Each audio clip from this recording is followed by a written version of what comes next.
Hello, everybody. This is City Talk Fall River. This is Trot, and I am going to be doing this show all by myself today, which is going to be fun, I'm sure. Nikki apparently will not be with us for the duration. She may call in. Derek is in parts unknown somewhere, so it's all me today. And I'm pretty sure I'm not going to be doing this for 2 hours straight. I don't think anybody wants to do a show by themselves for 2 hours straight. But there are some very, very important topics going on in the city right now. Particularly, we've been really focused on how these council meetings have been going. It's been a hot topic on the local radio in this area as well.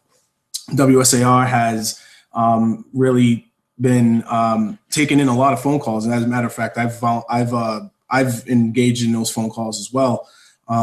As far as the communication or lack thereof between the mayor and the city council, and particularly there was some interactions between Cathy and Vivieros, who is the city administrator, and councilors Cliff Ponte and councilor Pamela Bowe about this particular topic of, and actually Sean Kadeem, the council president, went to the floor and, just kind of went and berated the CDA director, Mike Dion. It was to me there was a lot of theatrics involved in some of this, and pounding the table, and Sean Kadeem, you're lucky that I'm not a regular counselor and I have to stand up there and be the president because I'll tell you, boy, and all that kind of stuff.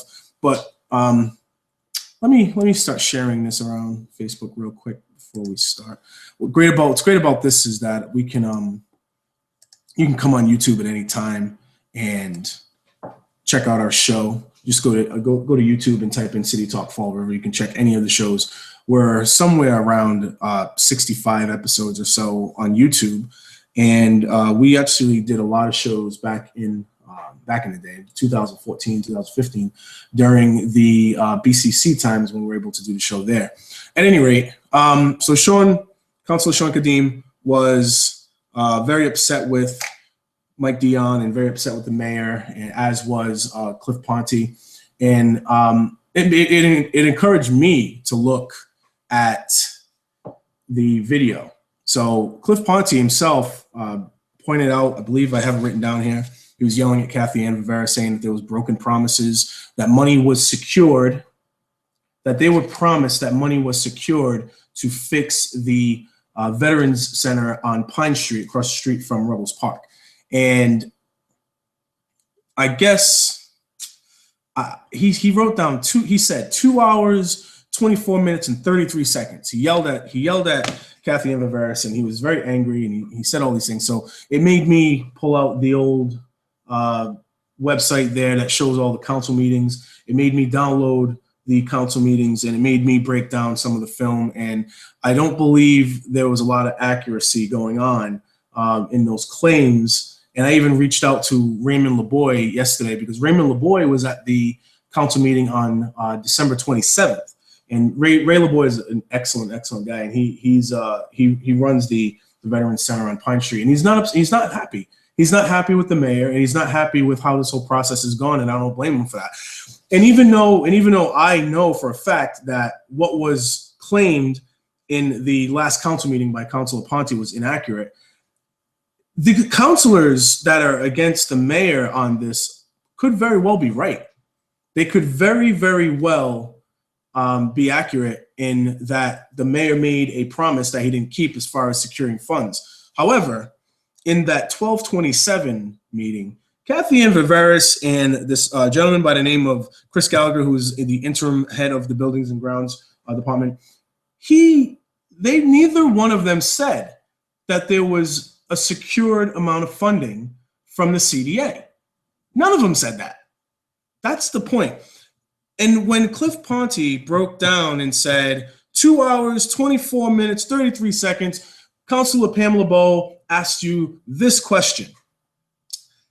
Pamela Bowe asked for possibilities. She actually said possibility, possible funds, not definite, not promising secured funds. It was possibly. She asked that. But the way that Cliff Ponte worded it, she asked for something definite. And that simply wasn't true. And I'm going to actually break down the film and show that in a minute. Let me first point out that I'm going on Facebook now and sharing the link to this show. And then from there, we will be able to break down these films. I got them all downloaded, ready to go.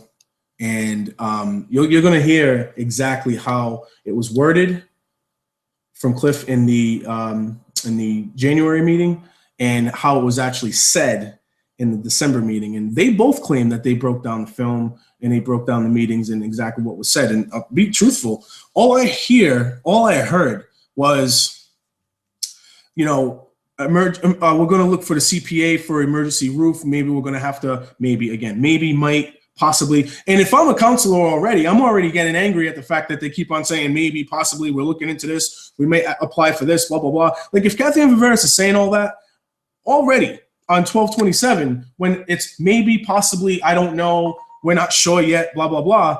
When all that's going on, right there is where you pound the table. Right there is where you say, hey, I want some definites. I want something concrete from you. But there wasn't. And in the next meeting, when to say that there was a promise made, a concrete thing. No, Mr. Gallagher said possibly. Councilor LeBeau, when she asked the question at 2 hours, 24 minutes, 33 seconds, she actually said possible funds. And then Chris Gallagher said, yeah, the CDA is a possibility. It's not a definite as to how much they're going to get. They had to put all these different, reports together, and, they had to, I guess, qualify to see how much funding they can get. But there was never a promise of secured funding in that 12/27 meeting. However, there's still an opportunity for the councilors to actually be right on this. And I actually think that they have a claim, depending on what was actually said at this Elks Club breakfast for the veterans, because this is where a lot of this stems from. And I believe this is where the councilors who have been going after Jazel actually have a beef or a claim, or whatever you want to call it, because in that context, it was said that Jazel Correa showed up to the breakfast, and Jazel Correa made a promise to the veterans that they will be able to have funding for the repair of the Pine Street Center. And if he did make that claim at that breakfast, then there's your promise. There's your promise.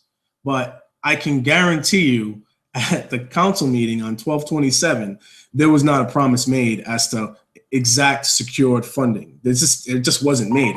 And maybe it should have been, but it wasn't. And, and it is what it is. And I'm not trying to put the administration in a good light here. I'm just talking about exactly what was said and exactly how things were asked for. And that's it. That's all this is about. And, I wish there was more to this, but that's what it was.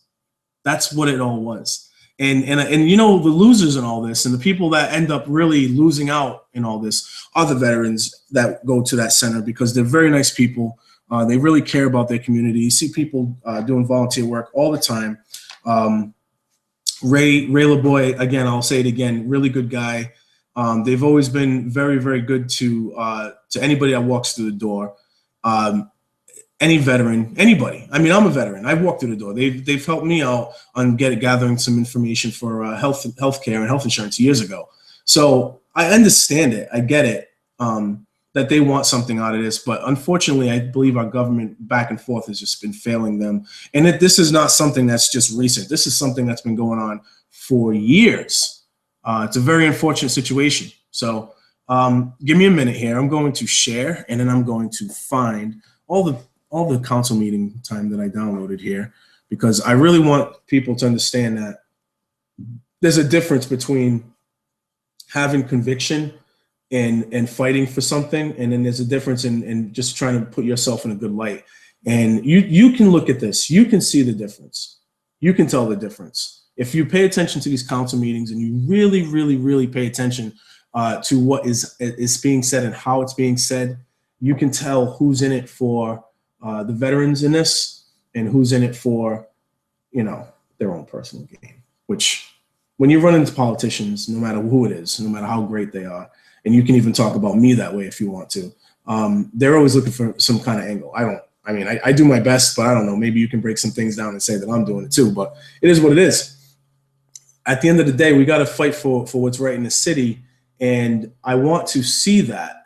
I want to see people succeed, just like the whole Donald Trump thing. We need this person to succeed, you know, and we need this council to be successful. We need this mayor to be successful. But if they're not, and if they're not getting the job done, or if they're just playing games, then, you know, we got a problem. We've had a problem. We just got more problems, I guess. So, City Talk Fall River. See, this is the time when Nikki and Derek are here, when they can talk and get things going, and then I can start going online and doing my thing. But apparently I can't do that right now because why? They abandoned me. They abandoned me. No. Let's see. City Talk Fall River is live. Me by myself, and I will post this on my wall. And I'll post this all over the place, and we can start breaking some of this film down. And councilors listen to this show, and that's cool. And, you know, I hope the mayor every once in a while pays attention to what we talk about, because I believe that what we're talking about is in the best interest of everybody, really, to be truthful. I think it's in the best interest of all of us. So we're trying to open up the doors, open up the lines of communication, try to, I mean, I've been very critical of some councilors. I've been critical of the mayor. People accuse me, I think you know who it is out there. They accuse me of being like a lemming for the mayor. That I'm like kissing up to him all the time. I've said on this show many times that I disagreed with the mayor's approach as to how you go about the government's business, because if you want to run your government like a business, you're missing a very key element that businesses don't have the option to just raise taxes on people and take more money. And if it fails, the business fails. If the business model isn't working, they have to scrap it. They have to redo it. They have to come back better. In the government, if the business model is not working, look no further than pay as you throw. If the business model is failing, they just keep it going. They don't care, because it's not their money that they're playing with. They're playing with your money. They can just keep on, come up with a new fee, come up with a new tax, threaten you with the loss of public safety, threaten you with the loss of teachers to make you pay more. And that's what they do. If a business did that, they'd be considered a very evil business. They'd be considered, you know, you'd have to go to the Better Business Bureau or something like that and get them out of business. But when the government does, it's okay, apparently. And then we also go down the road of, oh yeah, we're just going to allow this to happen because we're going to vote for the same people all the time. And if we don't vote for the same name, we're still voting for the same game, right?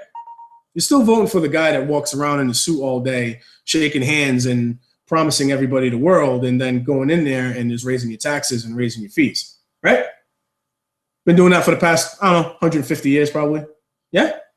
Look no further than the state legislator in Massachusetts. They all got together, decided they wanted to get a pay raise, right? That's what happened.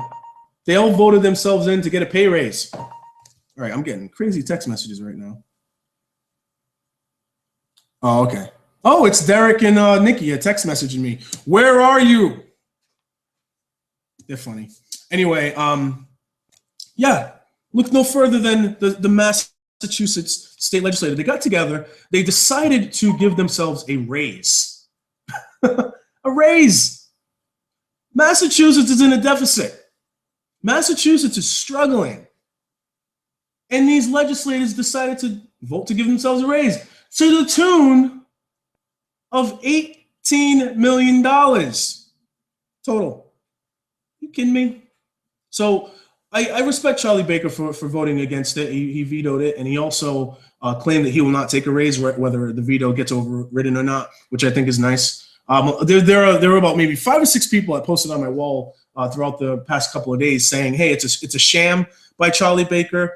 He's just doing he's just doing that to placate voters, and he's just playing people, and it's just what did they say, wordplay or something like that, lip service." And I'm not against it. I'm not actually arguing against that. It's possible, but and it's good that you have a skeptical eye and things like that. And I'm not against that at all. Can you please stop texting me? My phone is going crazy right now. I am going to put this on mute because these guys are going crazy. It's like they're on the show. It's like you guys want to do the show with me or something. Get on the show. Come back into my apartment, sit down, and do the show with me. Stop texting. But no, all jokes aside. So Charlie Baker decided to, go out there and say, hey, I'm vetoing this and I'm not taking a raise even if it's overridden, which, again, even if he is trying to play people, even if he is trying to placate the voters, that is 100 million times more than what we've seen out of other people who get involved in this stuff.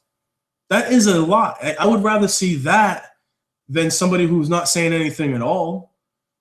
I'd rather see that than someone who is going to lie to your face and say that they look out for the people and then vote yes on this pay raise. And I hope you guys know where I'm going with this, because we have state representation in this in Fall River that all of our representation voted yes to this raise. Alan Sylvia is somebody that I've gotten along with very, very well over the past year and a half.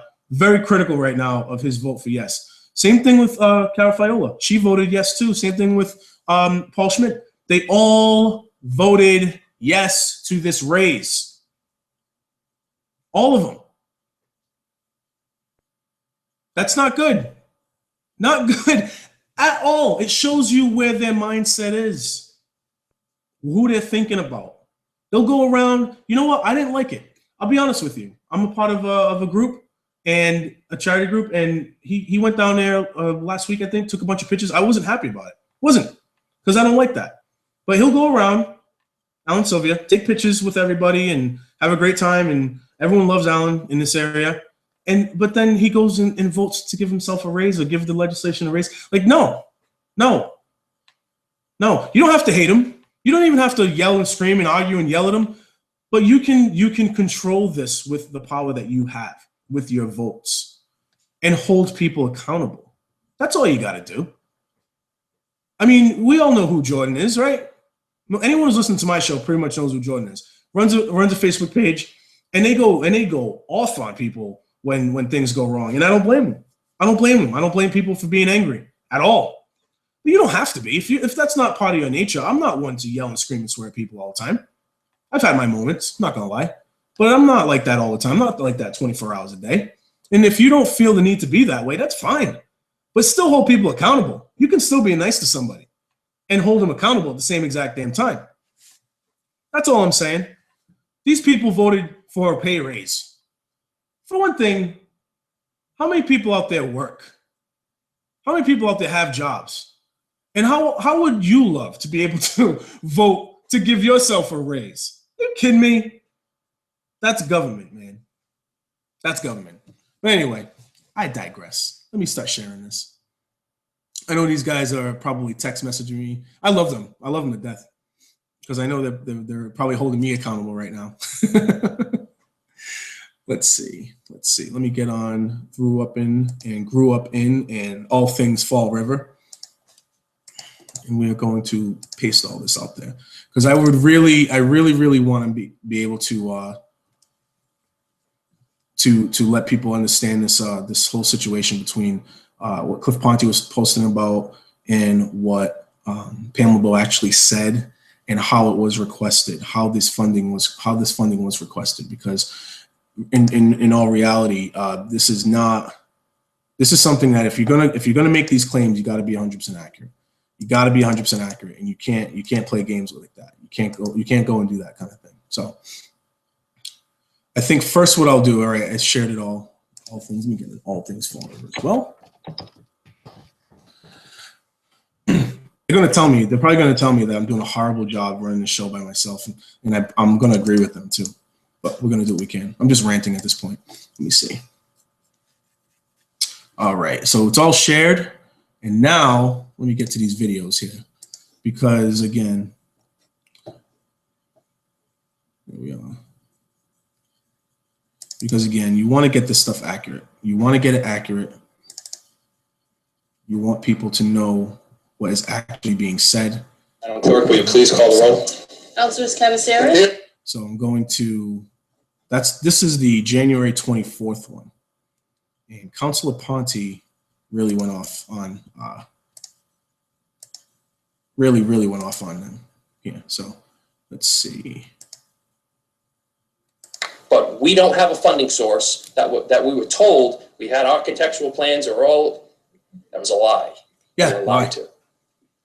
And that's unfortunate. And I would like to also know the work that was done my last question, the work that was actually done in the Veterans Center. Now that we have our 6-month update or the quarterly update before us today, where exactly under buildings and grounds line item can you specify that what line item was work done at the Veterans Center? Can you indicate? It would come out of my general fund budget. So it'd be built. So I'm hopefully we're getting a good sound here. I want to make sure of it. But if we're getting a good sound here, I just want everyone to know that this is the January 24th meeting. So Councilor Cliff Ponte was telling the administration at the table that they were a bunch of liars, that they lied about secured funding. So I want to get to that part here. And when we do, it's unfortunate that what happened, and we were straight up lied to. Straight up lied to. There wasn't a question whether or not the architectural plans are here or the architectural plans are here. That's just. Councilor, I'm going to have to take exception to that. You keep repeatedly saying you were lied to. So that's Cathy and Vivieros in there, and she took exception, obviously, to being called liars.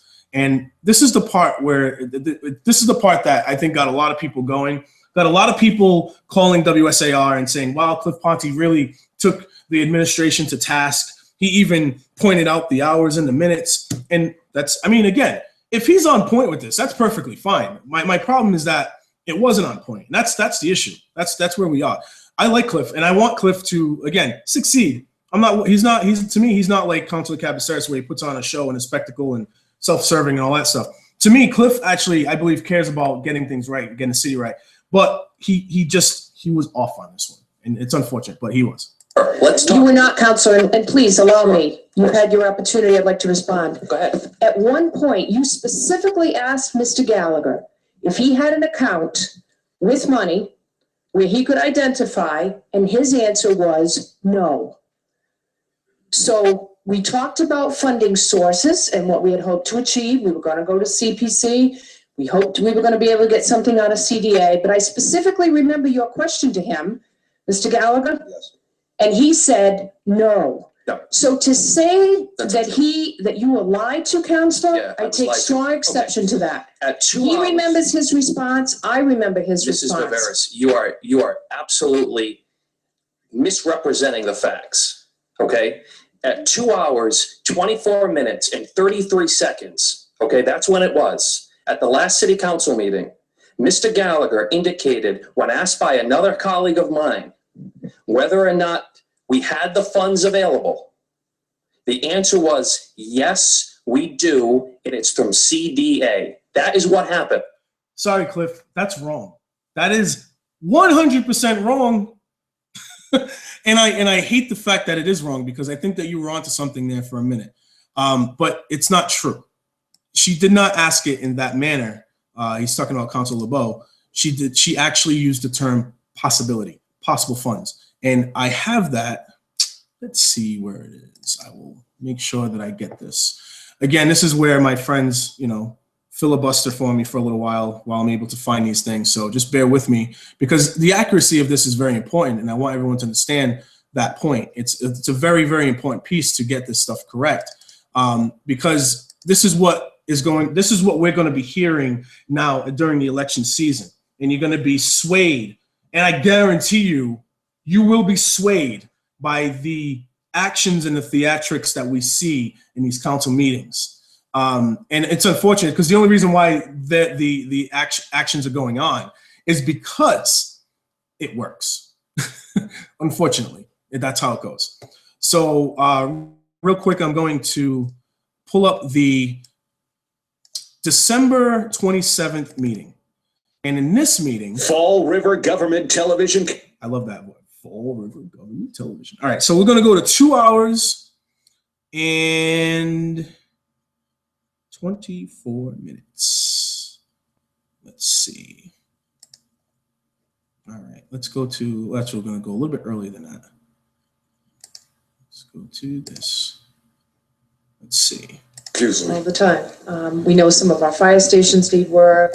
So what's going on here is that Councilor Pam LeBeau is asking them where the funding sources are going to come from for this. She said that, you know, we all know what the problems are. We know what the repairs need to be done. Where's the funding coming from? And that's an honest, very good question. Obviously, it's a very good question. So we want to now get to that point and see exactly how that question was asked. So when Mayor Carrera says to them at an event that the funding has been identified, which of these is the identified funding or identified funding possibility? Boom. Identifying funding possibility. That's what she said. Identifying funding possibility. That's what she said.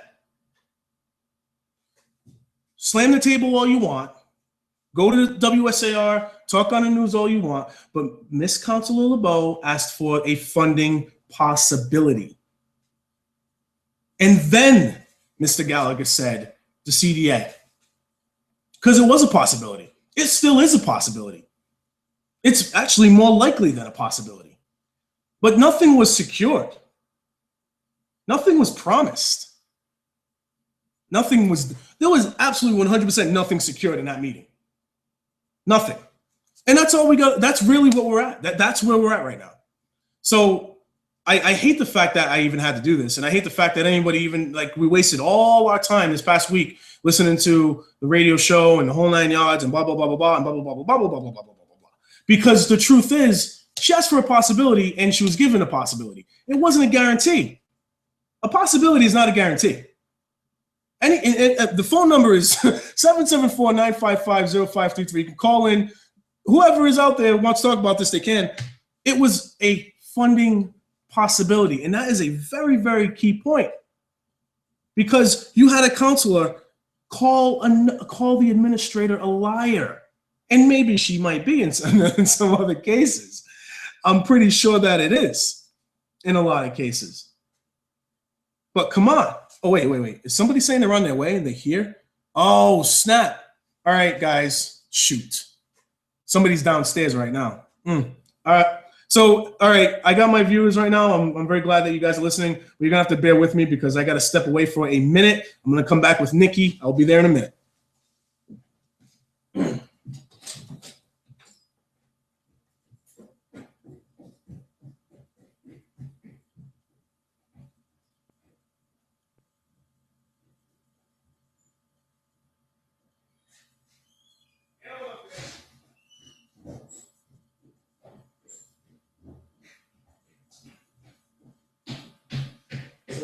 You made your way all the way here.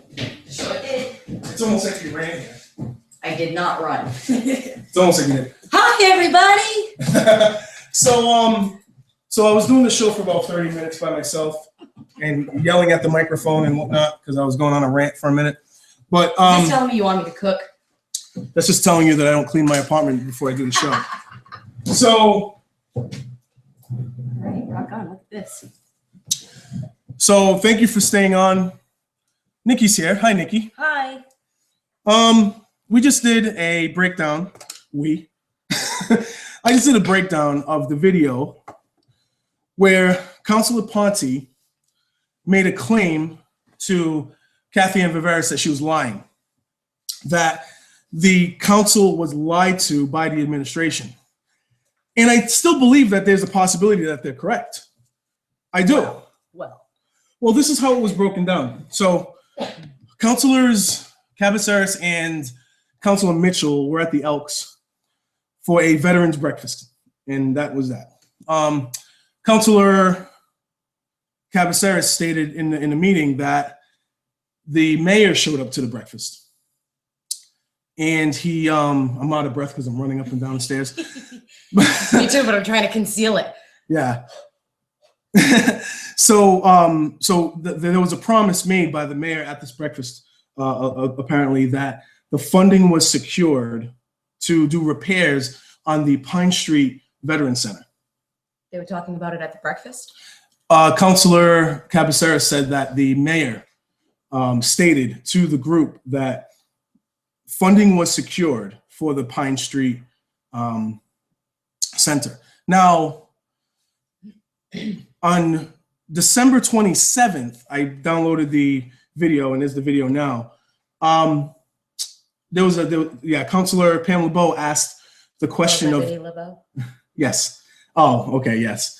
Asked for the possibility of funding. She said, and I just played the video. I'll play it again, and if you want to. Play it again, Sam. All right. So here's the video where it says Something, and with the assistance of the state and community compact, to give you a comprehensive overview of all of those needs, so that we can then do a multi-year priority-based recommendation to you as to what has to get addressed. But again, back to Pine Street, we've acknowledged that it does in fact need a roof, that it does rise to the emergency level. And so that one is moving ahead, separate and apart. We expect it to be in the community compact, but the decision was made that we should try to get CPC funding for that on an emergency basis. And again, once we have those dollars and those estimates, we'll move forward with that. So when Mayor Carrera says to them at an event that the funding has been identified, which of these is the identified funding or identified funding possibility?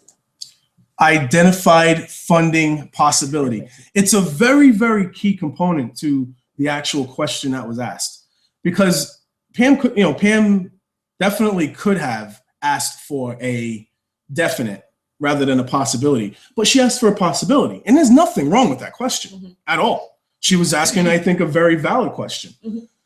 However, Councilor Ponte on January 24th, 2 days before my birthday, and I'll pull this up real quick, because what he did was he said that he actually pointed out 2 hours, 24 minutes, and 33 seconds. He pointed this out as to what the question was by Pam LeBeau. Pam asked for Liberty LeBeau. I apologize. I actually do apologize, Pam, for that. Because if it's a right. No, I'm taking shortcuts over here. I shouldn't do that. Councilor Liberty LeBeau, PLL. So he specified this, and he called them liars based on this. And listen, I have nothing at all against a councilor calling somebody a liar if they were actually lying. But get it right. I just think Cliff was just got ahead of himself. Don't we spend a lot of time with this? Yeah. If we're going down to wording, like, to me, you know how many times I've said, are they really listening? So like, if at that meeting on the 24th, January 24th, Ponte said, and he the right at the time, what that says to me is when he watched it, or if he was actually the one who watched it, was he really listening? So, or did somebody else watch it and share that information with him? So here we are. Let me get this part right here. Right, you specifically asked Mr. Gallagher if he had an account with money where he could identify, and his answer was no. So we talked about funding sources and what we had hoped to achieve. We were going to go to CPC. We hoped we were going to be able to get something out of CDA, but I specifically remember your question to him, Mr. Gallagher. Yes. And he said no. No. So to say That's that you were lied to, Counselor, Yeah, I I was take lied to. strong exception to that. At 2 He hours, remembers his response. I remember his Mrs. response. Vivieros, you are absolutely misrepresenting the facts. Okay. Man. At 2 hours, 24 minutes, and 33 seconds, okay, that's when it was. At the last city council meeting, Mr. Gallagher indicated, when asked by another colleague of mine, whether or not we had the funds available. The answer was yes. Right? Am I wrong? Nikki, you tell me I'm wrong all the time. It's your job. You know, I feel sad. It's your Like, job and Derek's job to tell me I'm wrong 24 hours a day. This is part right? of what I think our problem is they're not listening. They're not listening. Look at how upset he is, and that's surprising because he's usually more respectful. I think that Cliff Ponte cares about the city. I think he cares about getting the job right. Mm-hmm. I don't think he's disingenuous. I don't think he's a disingenuous person. I think that I have friends that call him disingenuous all the time. Mm-hmm. I still think that he cares about the city. I do. I just think he's just wrong here. Which is what, and with the conviction that he is Yes. saying it with, Yeah. that's why I said, If did you- he really listen? And this is the thing, guys. You know, I'm glad we're talking about this because I actually didn't watch the meeting on the 24th, but I watched the one, what was it, the 10th? The 13th. The 13th. Yeah. Well, you're talking about January or December? January. Oh wait, no, I didn't. No, I'm thinking of the January. I'm thinking of December. Okay, 13th. so whatever, the meeting before the 24th. One of the big questions that I had after watching that meeting was, what is the actual responsibility of our city council? Because I was mortified that the entire meeting was a discussion about $10,000, which, by the way, I'm glad that they're questioning it. But the part that I didn't understand during the last show we did was that it was part of the mayor's salaries already. Yeah. So this is money when they approved the budget for 2017, the 2017 budget, when they approved it, this money was in that budget for salaries. Mhm. They didn't want to approve the Faust raise for whatever purpose, and I'm not here to argue that. They chose not to. Yeah. I'm not arguing with that, but Right. he could have taken the money from the salaries and it wasn't there. So what Joe Camara said was absolutely correct during that meeting when he said, at least we know where that $10,000 is going. Right. If it's sitting in salaries, he could do whatever, and he logically could have given it to Faust anyway. Right. So for the argument for the entire meeting to be about that $10,000, that was already there. Mhm. And then at the beginning of that very same meeting, they all approved a $12,000 revolving account for the moorings. Yeah. And nobody questioned that.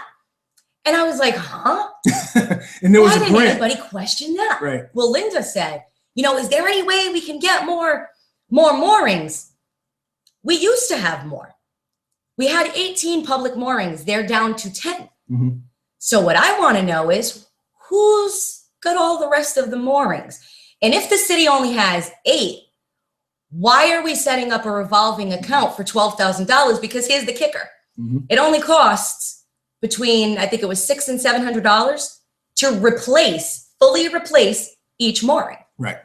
So again, why would this be a yearly account? A revolving account, by the way, which we've talked about, the $10,000 in the recycling account, Right. revolving account, which still isn't accounted for. But anyway, Yeah. nobody questioned that $12,000 for the moorings. No. So when I was very frustrated in saying, okay, you guys gave $12,000 on the moorings when we only have 8, right, that the city is responsible for, because the other moorings, when they're to be replaced, whoever is the mooring holder is the one who has to replace it. Great, right? So why are we giving them $12,000 a year? Hey, and check this one out. When does this fiscal year end? June. Okay, so they June. got the $12,000. What month are we in? January. Yes. So for 5 months, they got $12,000. Not one counselor said, how about we hold off on that this year? Yeah. And let's do it next year. Not one counselor, guys. Nick, I'm just giving the listeners. I'm just giving the listeners Nikki right now because they listen to me for a half hour. I feel bad for these people. Do I you do. really? I do. Okay. You have to listen to me stutter and stumble through a half hour's worth of So I'll just commentary. say, while I can appreciate them asking where the money is going, Yes. I think it's foul to ask where $10,000 that they already gave the mayor is going, No, but Nikki. you don't question the $12,000. So it's personal to me. Well, if they can, I think if they had an option to be critical of 3 things, and one of them is a way to be critical of the mayor, and the other 2 are just critical of whatever, they're going to always take the mayoral side. Well, for me, it's frustrating to watch because my face But the literally mayor- hit the floor. But the mayor is not above criticism. And No, we he always should be have to, criticized. yeah. Absolutely. And we always have to remember that he's not above criticism. I like I've said, I've given him credit for being better than the last two mayors we've had, but I still think that he did, like, when he's wrong on things, it should be pointed out. Just like You mean like when he says he's going to remove the trash and recycling carts from property owners who Absolutely don't right. beat down their tenants to use Absolutely purple right. bags? Or like how we've talked about, how you and I have talked about how I don't agree with his philosophy that we should run government like a business because of the obvious differences between how governments are run and how businesses are run. So there's definitely a door for anybody to be critical of the mayor in any aspect. However, I just think that there needs to be a genuosity. Is that even a word? I'm going to make it up if I it is. love made up words. Yeah. You know how I feel about There's that. got to be a genuous or a genuous way of going about this, right? Mm-hmm. Be critical, but also at the same time, don't be self-serving in that criticism. You know who they are. You know who they are out there that criticize the mayor and then turn around and say, "Well, I would have done this." Like, you know what I mean? Yeah. Like, because they just want to try to get on their own platform. I feel as though Cliff Ponte's was not, that situation was not that. I don't think it was. I actually think he was just wrong. But that's a Inaccurate. problem for me. Just inaccurate. That's a problem for me. Well, it's If a problem you're for not me. really listening. Yeah. Okay, that's another thing that at the meeting that was mentioned. Rich Cabaceres was going ham on not getting an email. For everyone who doesn't know what ham means, it means hard as a mother effer. Well, I Keep didn't say going. ham. Keep going. I said ham. Hey, listen, I'm just breaking down what you said. All Anyway, right? he was very upset about not getting the information. I believe Pamela Liberty LeBeau too. Same thing. They both said they didn't receive the email. Yeah. Or that they didn't receive. There was no communication. Yes. But then they said, well, maybe the email is buried. I have a problem with this, guys. You cannot sit at that table and say you're not getting the information if you have emails that are not being read. Period. You just can't do it. Because now the next time you tell me you didn't get any information, I'm going to ask, is it buried in your email? And why aren't all your emails getting checked every day? You're a city councilor. Lord knows he's on that laptop all the time. So how can an email get buried? I want to say too, like when you call someone a liar, when you are slamming the desk and calling somebody a liar and talking over them while they're trying to stick up for themselves, when you're literally calling them a liar and you're going at them at that level, you better be 100% accurate. And I was torn. You better be 100% on point if you're gonna go and do something like that. Look I had to do this show today, right? I had to come out and say that you were inaccurate. I better be on point, right? I can't come up here and say Councilor Ponte was inaccurate, that this is not how it went down, and then I showed his video and he was exactly right. Then I'm wrong, right? And I gotta make sure all my I's are dotted and all my T's are crossed before I go and say something too. So you just gotta do a better job, man. it was excruciating for me because I was siding with Rich Cabaceres. The message he was trying to get across was absolutely right. They went around, Jazel went around the block to get that money. Absolutely. Yes. But when he sat there and he was hammering and hammering and hammering CAV very disrespectfully. Of course, always. It takes away from the point he's trying to make. Right.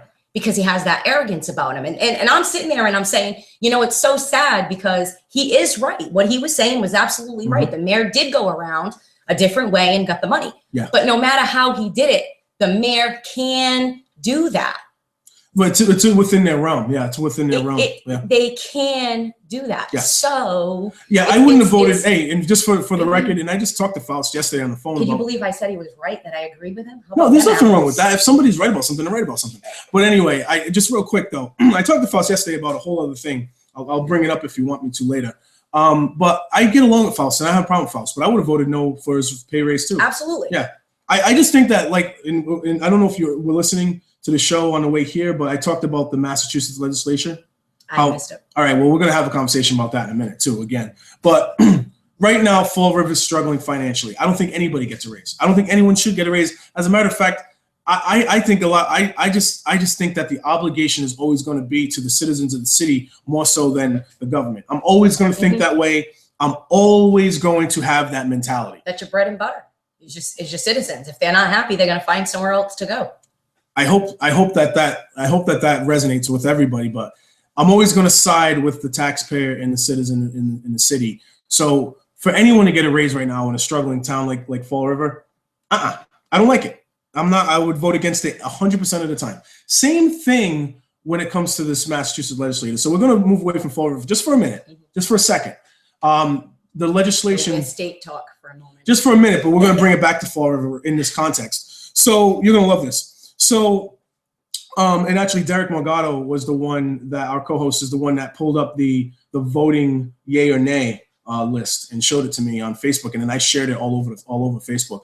But so I was very happy to see that Charlie Baker vetoed the the bill that was going to give legislation like $18 million raise altogether. Isn't that nice? Yeah, they were going to get a raise to the sum of $18 million.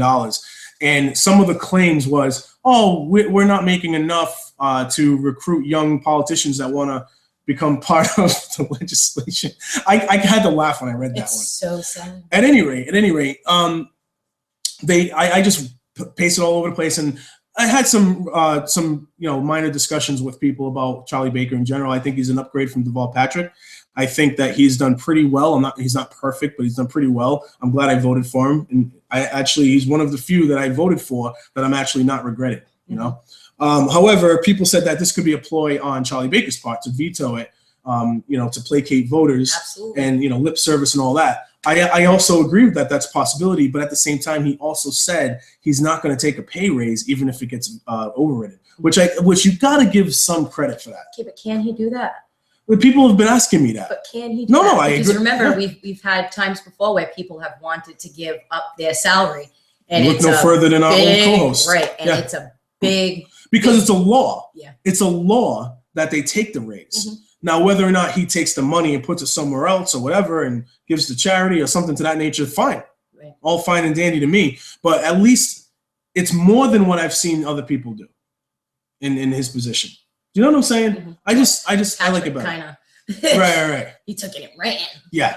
So I'm just saying it's not. I try. Look, when people do something wrong, I'm very critical.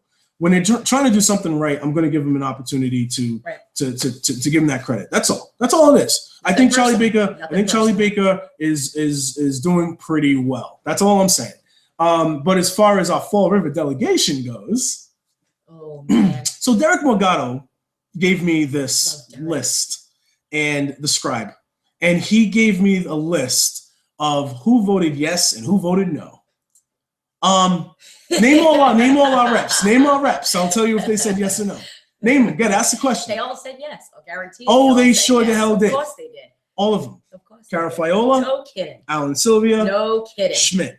All of them. No surprise there, my friend. No Sad. surprise. And you know what? They're going to get voted back in. Yeah. You know they will.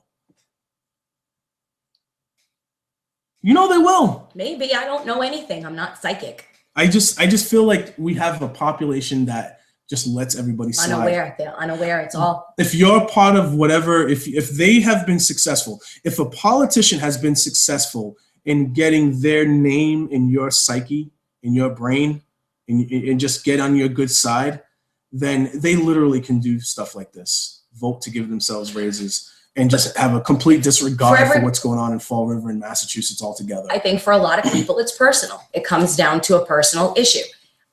How many times have we said Leo was on the council, not because of what he actually did for the city, but it was because of what he did for the people of the city.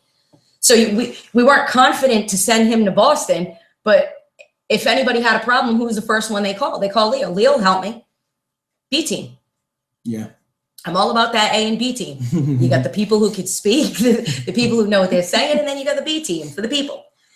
If you were a sports person, I would you would understand My this. league. Yeah, I was gonna say you see this. So while Michael Jordan and Scottie Pippen were doing their thing, you had Bill Weddington doing this thing, setting the picks and moving the ball around. All right, I got you. Leo could have trotted around in his van, and we wouldn't have had to pay anybody to give anybody tickets. Nice. Just have Leo do it. Hey, Leo! Have Leo go ask him to buy purple bags. Oh man. Hey.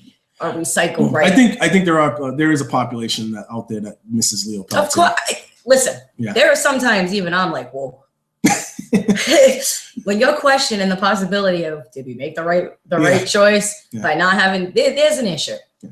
And I don't have to like something. I say it all the time. I can agree and I can disagree. I'm not down to say you should be or you shouldn't be on that council.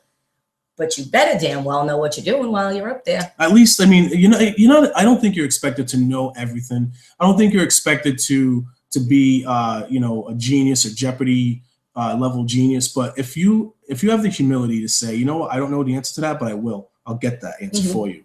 You know what I mean? I think if you have that, and I learned that in the military. I think that's one of the few things that I learned in the military that I still carry with me today is that there were many times when I needed to know something on the spot and I didn't.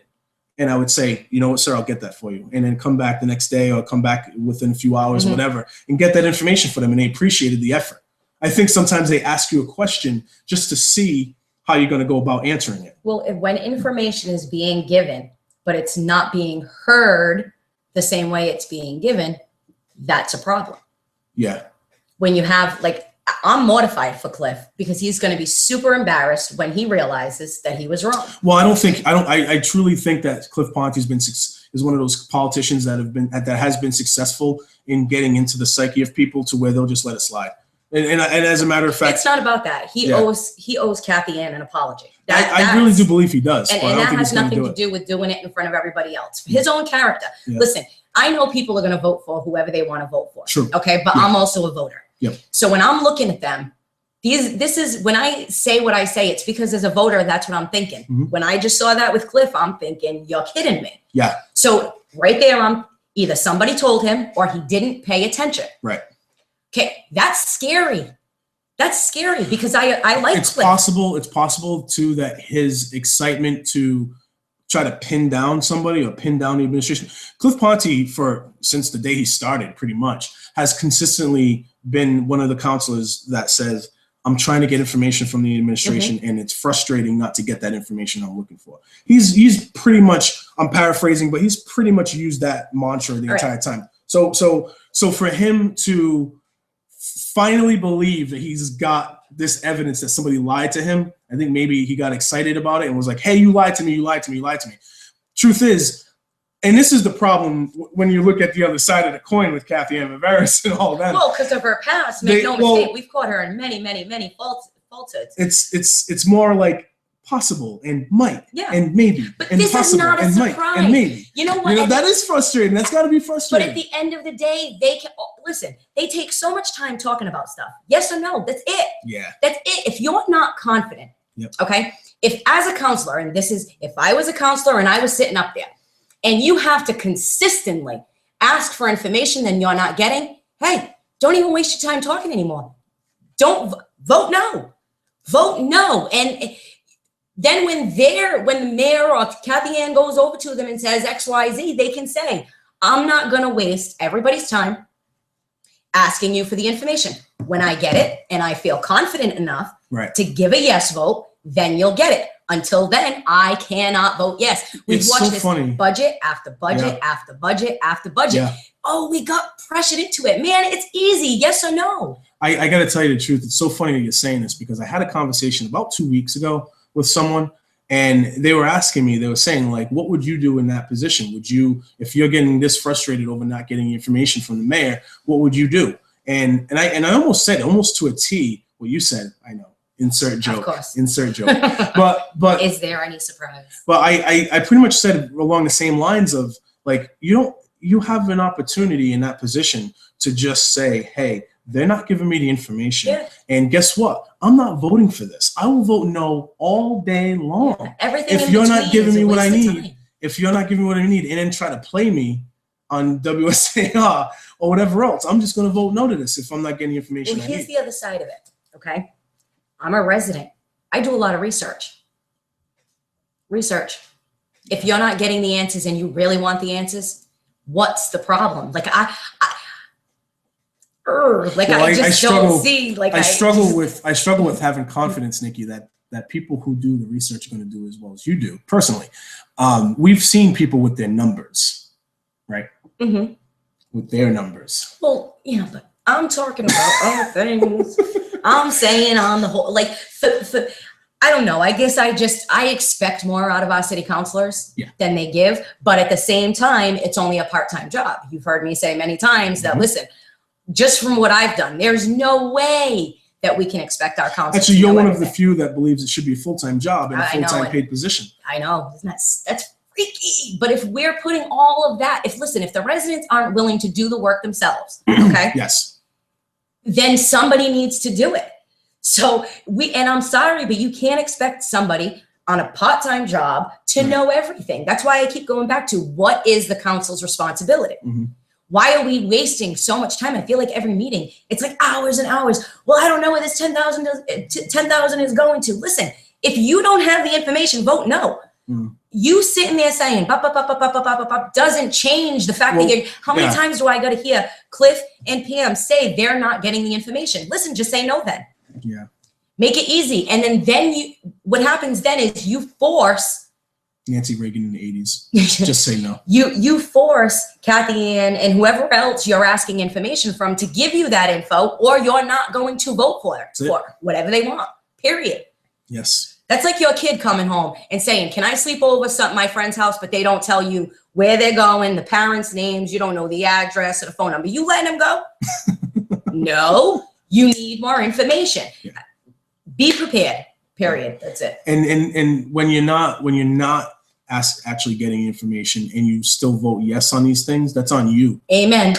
That's Amen. on you. That's not no longer are you can you put your hands up and say my back was against the wall? I didn't, We had no the choice. administration didn't give us this information. I'm mortified by this. I'm angry. No, you have an if you're 100% not sure of what's going on and you feel as though it's not your fault that you're unsure, that you've been, lied to, or that you've been given faulty information, then guess what you have? You have the power to say no to what they're trying to do. You have that power. Mm-hmm. Don't look in any other direction than forward with this. I'm being truthful about it. What are you laughing about? Because I can't move forward. No. I don't mean it that way. I mean it more like if you have a focus and your focus is strong, then you're not letting all this other distraction get in the way of it. And that's where I say I think it's personal. That to me is where it gets personal. Because if I ask you for the info and you do not give me the info I'm looking for, the answer is no. Talking about Cliff Ponte, once again, when it comes to that, remember last year during the budget season, it was very all over the place. He was so hyper focused about the court. The court and battle, I get it. The court battle between the union and the mayor on the privatization piece, that he looked very indecisive when it came to actually being headstrong and steady on voting for the budget. Yeah, that I'm with you on it. I say it again and again and again every time I watch them pass the budget when they have so many problems with it. And look, I get a smile on my face because it's so ridiculous to watch. When they're saying they're not getting the information, just vote no if you're not getting what you want. And then if people give you a hard time, that's when you need to stand up for yourself and say, listen, I believe I'm doing what's best for the city of Fall River. I know you don't understand it right now. When I get the information, then you'll understand it. But I'm not getting the information that I need. I was told that agendas have been given late. So therefore, that's part of the reason why agendas haven't been fully vetted and things like that. I mean, again, just going But that's by, a problem with them. Like this, and see if it's that bad internally, no wonder it's this bad externally. True. If your own home is not taken care of, nothing else can be. So there was a rumor last week that Look at all these rumors. that's what I played on my wall. I played that on my wall afterwards. I told you to. Stop it. So I guess I got a phone. I got like 16 text messages from like 15 different people that I am now a city councilor. Okay, me. Huh? Yes, that there was that. Are they trying to say somebody? That Jazel Carrere hired one of the councilors to be his chief of staff now that Michael Hoare stepped down. So I'm getting all this information and I'm like, okay, where's it coming from? They're like, oh, you're in, That's so congratulations. Funny. I was like, all right, man, thanks, man. Hey, I didn't know what was going on. So then I called Joe Camara. I said, Joe, is there something going on here? Joe, I feel, is the only one of the few people I can actually talk to on the council. I know, it's kind of funny, but it is. It's funny because I got teased for a very long time. He put Michael Albert in jail. I know that. All right. But, well, that was now you're all seeing the good side. So anyway, I called him. Everybody's got good and bad. So I called him and I said, Joe, what's going on here? He didn't know what was going on. He's like, I have no idea. He's like, I don't know anything about it. I was like, all right, cool. And I just hung up and that was it. Come to find out, it was like Gene St. Pierre posted it on his wall. Gino, good old Gino. The insider, Gene St. Pierre. I love Gene St. Pierre. Gene ran for charter commission. He sure did. He didn't get it. I was like, okay. So you guys all listened to this one guy on Facebook and they were like, oh man, I'm sorry. Sure it wasn't Noah. Did Noah start some stuff? No, and it maybe, was not Noah. Take it out and Speaking of Noah, well, real quick about this whole rumor thing. So I ended up posting the song "Rumors" on my wall, which I loved it. That's a great song, by the way. Sure is. I wish I could play music on a show, but I just we feel like can as long as I sing into the mic along with I it. believe that April 2017, April this year, they're going to be changing things on YouTube, and I'm not sure if we're going to actually be able to run this podcast the way we do. We may have to find a different outlet. Yes, it's all good. No, I think we'll be fine. No, I'm pretty sure we will, but I think that YouTube is changing their formats, I think. So we may have to do something different. But we'll do it. Interesting. We'll always figure something out. Damn right we will. Always. I never go forward without a backup plan. Never. Ever. We'll do smokestacks from the rooftops if we have to do City Talk Fall River. Damn right. Smoke circles. Yes. We'll get it all down. A rain dance, perhaps. I mean, if you need to. So Noah Vincelette has thrown his name into Do not tell me that. the ring For City Council. Oh, is this fake news? Well, I inboxed him. Actually, he sent me some inboxes. I'm pretty sure I got to read him. What happened was that Jason Springer and he had some interactions on Facebook, and Noah walked away from his answers and his approach, Jason's approach, dissatisfied. Mm-hmm. So Jason took the approach of, I'm not going to lower, like some of my friends told me not to lower myself to talk to you. Yikes. And that kind of stuff. And what have you done? I hate that question. What have you done for me lately? Janet Jackson song. Okay. So I'm letting you have your moment. So Noah on his fake news page decided to question Jason Springer and wasn't satisfied with how Jason approached it. I think that Jason also came with the "What have you done for kids?" that kind of thing, which is something that I've been asked that before. Like, I don't like that question because it's more like, to me, it's more like competition. And you know me, I don't think that charity is a competition. Everybody's got something different, though. Right. Like, it's great that Jason does what he does with Absolutely, the kids, but I don't need great. every counselor doing things just for kids. Well, the other thing too is if you're going to do something, you don't rub it in somebody else's face at this. You know what I mean? Like, oh, what do you do for kids? Because I'm doing this. Like, no, I don't like that either. You know what I'm saying? Like, that to me is a bad approach. At the playground. You know? So Noah, I guess, out of this, derived out of this thing, decided to say, you know what, I'm going to throw my name out there for city council. That's interesting. He's going to invest in his own. He's a very smart man. And he's a very talented individual. He is a very, very talented guy. He's going to invest in his own account, campaign. He's not going to take money from anybody. I can see that. He talked about displaying his credit history. Noah, if you're serious, I hope you do it. Displaying his credit history and the whole nine yards. I actually asked him a question. I'm just curious about why he would want 401k information. Kind of funny that I have my 401k information right in front of me. But all that kind of stuff. I asked him. I said, "Why 401k?" I'm sure he's answered me, but I haven't been able to get on Facebook yet to respond to it. But yeah, he's a guy that I believe genuinely wants to see a better city. He's cracked on a lot of things. He's always been a good guy. Yeah. People can have a sense of humor. Right. I love that. Yeah. You know what I mean? When come on, I have fun when Kadeem is up there saying his things and we're all laughing. I really do. Kamara too, same thing. Joe Kamara, not Steve. But I would be really happy if you ran. That would be a good thing.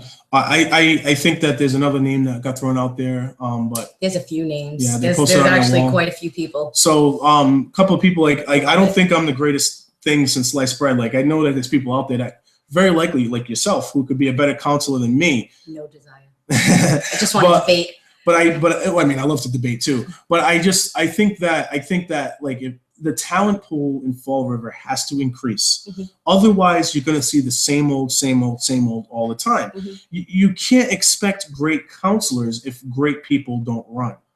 Do you understand what I'm saying? Well, they have to have heart too. They got to be doing it for the right reasons. All the qualities that you want a counselor to have has to be in your candidate pool. If the candidate pool doesn't have that quality, then the people who end up becoming counselors are gonna lack that quality. You see what I'm saying? So it's just like, again, I'm going to use sports as a reference. You can't expect to have a great football team in the pros if all you've recruited is poor players in college and high school. Right. You see what I'm saying? You can't do that. You can't expect people who are the handshakers and the parade walkers and the promise makers to then become genuine politicians once they get the position. Some of them can though. I'm not, because some of that stuff, you can do some of that stuff and still be a great counselor. It's all in your intentions. If the reason you're running for city council is specifically to stroke your ego, water down the pool, or to stroke your ego, then you should probably get out of it, because you won't last long. Even if you're in there for a couple of years, as long as Linda's been in there, she may give us some grief at times, but when you talk to people in the city, one of the first things, if you ask them about city councilors, she's one of the first people they talk about. True. So even though there's been some negativity, there has been great things that she has done. Just because I don't agree with everything doesn't mean everybody else doesn't. So I think you just have to be genuine when you come out there. That's why I like Cliff. I don't have to agree with everything Cliff does, but I think in his heart, like you said, he really loves Fall River. I see that in him. No, I do. And he's been involved in politics since he was a teenager in high school. He's been engaged in what's going on in the city for a long time. But at the same time, if you're going to come at somebody, if you're going to call them a liar, dude, you gotta. I just don't think that's respectful. Yeah, you gotta come out. You gotta come out better than that. You gotta definitely be more accurate than that. I just think there's a better way to do it. If you're gonna pinpoint 2 hours, 24 minutes, 33 seconds, if you're gonna pinpoint that. But again, did he listen? That's one of the biggest questions I have for every meeting. Are they even listening? How many times have we seen them get up, go talk to each other, grab something to drink, spit out a lozenge? So are you really listening? What is the job of our city council? Going to that, Miss Linda Pereira at the meeting on January 10th talked about the ordinances. They don't even know what they're supposed to do. That was fantastic, because I've said before, some of our ordinances are very old, they're very antiquated, and they need to be changed. For those of our lesser educated group, antiquated means old. Just want everybody to know that. I'm just joking, Nikki. Just use them school words every once in a while, Nikki. Man, we gotta make sure everybody knows what that means. Then there's school words. Then there's school words, man. And then there's words that we make up. Yes. But she did. Antiquate the size. Don't antiquate the size. Thanks. Antiquation. Yes, antiquation. All right, I'm sorry. We got off track. But no, again. But she brought up that she didn't even know. Are we supposed to do that? Is that something we could do? I appreciated that moment, because it was a moment of pure honesty. You could see the look on her face. And I'm like, yes, that is what we need to talk about, because that is part of the problem we have as well. Because if you guys are going to sit there and call people out on things like putting a plastic bag in their recycling bin, or, how you want residents, property owners to pay for work being done outside, like the new pipes and whatnot. They wanted to do that a while back. If you're going to sit there and do that, you better damn well know what rules you're supposed to follow. So when you're trying to get residents, oh, it's the law, it's, we have an ordinance for that, when we really don't have an ordinance. Yeah. Do we have an app for that? Yeah. But then there are ordinances for the city council that they don't even follow. No. So I so appreciated Linda saying that, at least, Well, we're talking about all the ordinances that they've put out, like calling each other by their first names. I love that one. I mean, and by the way, you guys all have your pencil holders on the city council desks. I wish Derek was here right now for that one. I wish Derek was here for that one right now. Derek, you and I are gonna have a conversation next time we meet face to face. Keep going. Anyway, Pencil holders. do that to me. And, Pencil holders. well, I put the pencils inside the Sure, pencil holder. sure, That's what that absolutely, was. absolutely. They all have the pencil holders on their desk. I got an idea. I think we should put the number counselor that they are. So like Yeah. Cavaceres, although I would spell one, I don't know what I would do because him with a number one, I think it would just really go to his head. You think it would? Oh my God, yeah. He'd be like, I'm number one. He's number one. Yeah, in our eyes. But put the numbers on the pencil holders. That way nobody's like, counselor in seat 1, 2, 3. And like, I don't care if you say Counselor Pereira, but it is super fun to watch you guys go 1, 2, 3, 4, 5. Counselor in seat 7. Hilarious to me. Hilarious. But that goes to show you how antiquated the rules are. They should be able to say their names. What the hell is that? Oh, one of my other counselors, you ever see him get tripped up? That's like one of my favorites when they get tripped up. Yeah. But they're not doing anything to change it. No. What's the role of our city council? That's a big question. Well, and I think, that whole do your job thing. And I think that when Jason Correa went on his Friday show and really just berated at counselors, particularly Councilor Pam Liberty LeBeau, he jumped on her for using the term, I'm just doing my job, And I think when Pam LeBeau asks specific questions, I think you are doing your job. Mm-hmm. I think you are asking questions that pertain to what's going on in city topics. The beef between them, I believe, is really a matter of their disagreement as to how informed he's making the city council. I think that's really where their struggle is. From the outside looking in, and I'm on the outside like everybody else. I don't have insiders in City Hall and all that stuff.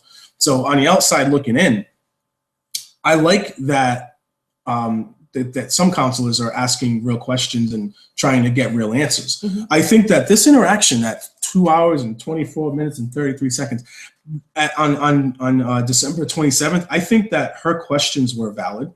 I think they were trying to get answers to something mm-hmm. that was pertinent to the city. She asked for the possibility of funding, though, unfortunately, and she didn't ask for anything. She didn't ask for the concrete. And then for the next meeting, for another council to act like the concrete was asked and promised, mm-hmm. that was where I found the problem. I watched the entire meeting. I watched everything. I really, really tried to give everybody the benefit of the doubt. I thought that Sean Kadim was completely out of line. Like, I gotta watch it. Completely out of line when he went and just attacked CDA, Mike Dion. And I'm watching this. It's so sad because you couldn't clap in the chambers, but for them to be so disrespectful, what are you teaching everybody He's asking else? A bunch of rhetorical questions, and then Mike Dion's about to respond. He's like, "Don't talk, don't even talk to me." Really? Like something to that nature. All dramatic, yeah. And to me, like Mike's a good guy, and maybe Mike has had to play all the angles every once in a while or whatever. His position, I'm imagining, calls for it. I don't like government positions. I'm pretty sure he's had to make a lot more people smile than he needed to. It is what it is, but for Sean to go up there and do that at that moment in time, to me, was just completely disingenuous. It was wrong, and it was disrespectful. Yeah. There was a definitely better way of going about that. But he made this claim that sometimes I wish I wasn't the president, and I wish I wasn't seat 2, and I can come down here and I can talk to you like this. But what does that mean? What does that mean? He means that as president— Are we Jerry Springer? Is this where we're at? He means as council president, he has to use more diplomacy. No, every one of them should be equal, and they should all be respectful of each other, whether or not they agree. This is it's pathetic, guys. Mm-hmm. I'm the first person who'll chuckle, like that whole thing between Linda Pereira years ago and Liz Souza. Yeah, oh my goodness. I mean, come on, that was like great. But it was great in the way of a Jerry Springer kind of great. It's not great in the way of if other towns, cities, who want to do business here, watch any of our meetings. They're sad. Throughout that whole interaction on December 27th. Okay? Stop them for clapping, but you can say you wish you weren't. I didn't. You can see that there's 7 hours worth of council meetings there. Yeah. Okay. Yes. And I'm not trying to be funny here. Thursday was my birthday. I took time off from work. Friday afternoon, and you can check in with some of my friends who I inbox on Facebook. I was going through about 7 hours of this meeting. I wanted to really I wanted to absorb it as its whole, as its whole meeting, rather than trying to pinpoint where Cliff said 24, it's 2 hours, whatever. I tried to make sure I absorbed the entire meeting first, and then see where I came out of that. And I wanted to walk away from the December 27th meeting saying to myself, wow, the council was promised funding and they didn't get it. And I didn't feel that way. I was frustrated if I was in their seats to hear the administration say, maybe sort of kind of, we're applying for this, we're looking into this. Okay, so then the answer is no. Why do we got to go through all that? Right. They take too much time with the mumbo jumbo, and I think, and you think, and right. So there was a lot of that. There's no way a reasonable person could have walked away from that meeting saying to themselves, great, we got funding. But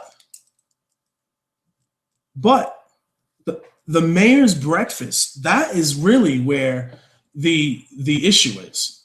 That breakfast, that Elks Club breakfast is was where that Elks Club breakfast televised. The time or the place for any of that to even be mentioned? Funding to be mentioned? Like, to me, if it's a breakfast, right? Like, I don't know. I can't tell you. To me, that's not I can't tell you a that. setting that there should be any kind of discussion like that taking place. I don't know what was said at the meeting. So at that Elks breakfast, I don't know anything about it. So I can't, comment on that. What I can talk about is what I've seen and what I know. What I've seen is what I know is that at that December meeting, at that December 27th meeting, no reasonable person could have walked away from that saying that there was guarantees. Well, especially if he said no. If the question was blatantly asked and he said no. Possibilities, yes. I would have walked away from that meeting on December 27th saying, yes, there's possibilities. The CDA is a possibility. The CPA is a possibility. What is this? The community compact, about that one. That's that whole big overall comprehensive thing, right? The community compact, that's all possibilities. But for them to the next meeting or the next couple of meetings or so and say that there's absolute 100% concrete funding and we got broken promises, no. Absolutely not. There's no way that there's a valid argument for that. I don't care who you are and who makes the argument. There's not a valid reason for that. So it is what it is there. So that's really all I can say about it. And I really don't, listen, Nikki, we're the ones who do the breakdown of the video. Yeah. We're the originators of that and breaking down the video and trying to pinpoint exactly who's saying what. We're the only ones in the stinking city that has publicly done this on more than one occasion. I haven't fact checked that, so I won't say I am the only one, that we are the only ones. We may be one of the only ones, but I don't know. I'm saying it. And we've done this on many occasions. You know what I'm saying? We've done this many occasions because we want to get things right. But Councilor Sean Kadim, he came down and I think he just took advantage of an opportunity. For one thing, Councilors Long and Councilors Camara were not in the room. They were both out. Joe Camara. Yeah, Councilor Camara, Joe Camara. That says it. And Councilor Steve Long were out. The mayor wasn't there, and really, this is the ultimate opportunity. Are we gonna listen to it? I was thinking about playing the whole thing. Play it. Yeah. Play it. But here's the ultimate opportunity for Sean Kadim to step up as the leader of the room, and instead he got down and dirty, and he didn't. Call people liars, call people out, the whole 9 yards, right? I know. I know. I'm waiting for Nikki. it. I know, Nikki. Nikki's had this Kadim theory for quite some time. Yep. I think Mike agrees with me, Mike D'Oliveira. Probably so. Necessary media. For me, it was an opportunity for him to step up as a leader, and he kind of just got himself. He doubled down on Ponte's liar commentary, which I think was the most wrong part of the entire meeting. Which is interesting because it wasn't accurate. At any rate, before we get into this is what I called WSCR a handful of times about this week. A handful. About a handful of times. I work. How many calls are in a handful? I'd say about 4 or 5 times. I did. And I tried to make this point. Do you remember when Councilor Cavaceres and the mayor, Jason Correa, went to the floor and he's like, I gotcha. Yes. And he was doing all this Yes, it was crazy fabulous. back and forth Yes, craziness yes, and yeah, oh, yes. and council. I was actually sitting in the crowd that day, and Jazel was making Rich Cabaceres look like a fool. There's just no doubt about it. He was just making him look silly. And the day after, everybody was in the media. Everybody was talking in the media, the news, the WSAR. Yeah. The mayor shouldn't be on the floor. Mm-hmm. That's not a place They for actually, the mayor. yeah, they said he shouldn't even be at the meetings. He shouldn't even be at the Yeah. meetings. Yeah. He shouldn't be doing this and he shouldn't be doing that. Read your ordinances. The problem I have is ever since he stopped going to the council meetings and addressing the facts, They've had nothing but questions. they've had nothing. And I'm talking about, like, if we're talking I know like you percentages care about here, I'm thinking high 90s every single council meeting, almost, if not all, and even maybe some subcommittee meetings. Yeah. We haven't gotten this information from the mayor. Where's the mayor? Where's the mayor? Where's the mayor? He's not answering my calls. He's not doing this. Well, the guy was showing up to your council meetings where all 9 of you were there. You all could ask them questions the way I was seeing it. Right. And we all loved the fact that it was doing it. Absolutely. This was full transparency. Right. Because At there its was no finest. middleman. There was no middleman. There you go. Yeah. There you go. Cathy and Vivieros has built a career out of, maybe, possibly, we're Right, looking and into we've this, said- maybe, I don't know, I'm not sure yet, we'll get back to you on that. Yeah, Blah, blah, we've blah. said she's lied for the mayor before in the past. Is that She's lying? been- well, I actually want to take that back. Yeah. I don't want to say that she's lied. She's done her job the way that she was told Yes. to do her job. I would say at the highest point, it's deflecting.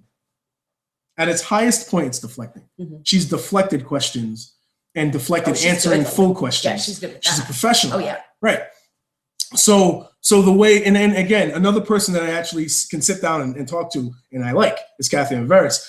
But the problem is when we're talking about city administrator doing their job, we still got to hold people accountable. You can get along with people and still hold them accountable. I do totally believe that. It doesn't have to be a personal battle with people all the time. She did lie at the meeting though, at the January 10th meeting.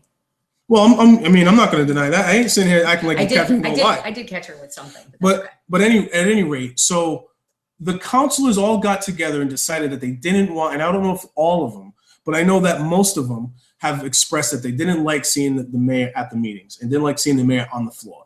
And the media went into it too, especially WSAR. Almost every single show that week was about. Not us. No, we loved it. Yeah. But every single show was about how the mayor shouldn't be on the floor. The mayor shouldn't be on the floor. So I called WSAR this week. Mhm. I called Rick and Dr. Mike on 2 of their separate shows, the morning and the afternoon. And I told them both, the mayor has been on the floor. The mayor has shown the willingness to be there and answer questions, and they didn't want it. Mhm. And now, ever since then, all they're talking about is how the mayor's not communicating with anybody. But again, go back to don't vote for her. Well, I agree with Yes that. or no? I agree with that. But I just think that it's a setup. I think it's a setup from the beginning. It's personal. Of course It's a personal thing. It feels like it. It feels like it so much. Well, seeing as we're talking about what reasons I think it's personal, we'll go to the splash pads that are being built at all the parks, right? Mhm. Why do we need so many splash pads in the South End? Because water is fantastic in the summertime. We need it at Maplewood. Sorry. There's supposed to be one at Maplewood. Kennedy. No. I thought there was Oddly enough. Wait a minute. I remember going to a neighborhood meeting where they were Uh-huh. talking about trying to get a splash pad. Oddly enough, Yeah. Kennedy Park wasn't mentioned Oh, because okay. there were two. It still might be in the works, but it wasn't Um, mentioned in this meeting. You're saying, okay. I wish I could remember which park it was at, but Lafayette? they're South End parks. South End. 'Cause I know Lafayette has one Um, too, right? Yes. And there's going to be a lot of water usage, a lot. From what I understood, and again, I asked a lot of questions that day at the St. Anne's meeting. This was a while ago, but I was told that it's more water efficient than a pool. Is that not true? No, the difference in it is the chlorine. Oh, I see. The system that they're going to use is, he said it's like a push button system. You push a button and it'll go for a few minutes and then it'll stop. But it's going to constantly run cleaner water. I see. To circulate the water, to recycle the water, as we call it, they would have to use chlorine. So that was some of the issues. But, Don't kick the chlorine down the road. well, like I'm saying, okay, Pick up that I'm down chlorine for a and recycle splash it. pad in the South End, Mhm. but we don't need one on Bay Street, at Maplewood, We don't need so many of them. We've got Kennedy Park, which already has a pool, by the way. Mhm. It would have been nice to take all the money and build a very big, beautiful splash pad at Kennedy Park where everybody seems to go all the time. Mhm. They're talking about building a splash pad at Maplewood. Maplewood Park really doesn't have a lot of space. Right. So like, are we going to be in the splash pad? We're going to have some baseballs hitting all the kids because there's 3 fields. Mhm. They're constantly in use. So where is the splash pad going? That was one of the questions. The second question, well, not question, but these are my concerns, was the water usage. Who's paying for that water usage, huh? The Parks Department? No. So are we going to have to give more money to the Parks Department every year for water? They're going to budget more for water instead of one park. We're going to do we don't need that right now. It's a pretty high They expenditure. didn't want to put money toward buying land at Maplewood Park. Remember? We were like, no, can't do it. That was Leo's pet project. And everybody was against Leo for that. Pretty much. Now they want to build splash pads and everybody's happy. Because of the kids. So I'm confused by this. Mhm. I'm really confused by this. It's all about the kids, Nikki. Now, do you Do remember? you hate children? Why do you hate children? Yes, I do. Well, I don't want any of them to drown. That's a good thing. And I'm not saying that they shouldn't have a splash pad, but they could have one in the center of town, which would be for everybody. I mean, okay, so we're going to build a brand new high school. It's going to be way in the north end, right? A school. I don't want them a to school. drown. A school that every kid has to go to, right? A high school. They're going to put it all the way in the north end. But the pools, we need to have a splash pad in every spot so all the kids can have a splash pad. But Individual schools, nah, don't need them. Individual splash pads for all students. You're driving me crazy. That's nice, though. It's a nice idea. Okay, and the lie, I needed to say this to Pam Liberty LeBeau. Yes. Okay, Cathy Ann Vivieros, because they talked about funding for the splash pads. Yes. Cathy Ann said she wasn't sure about if they were going to get the grant or not. They could have, Cathy Ann Vivieros, the mayor, could have gone to the city council a long time ago and asked them for that money. Right. Grant money. Well, no, not the grant loan? money, for the matching money. I see.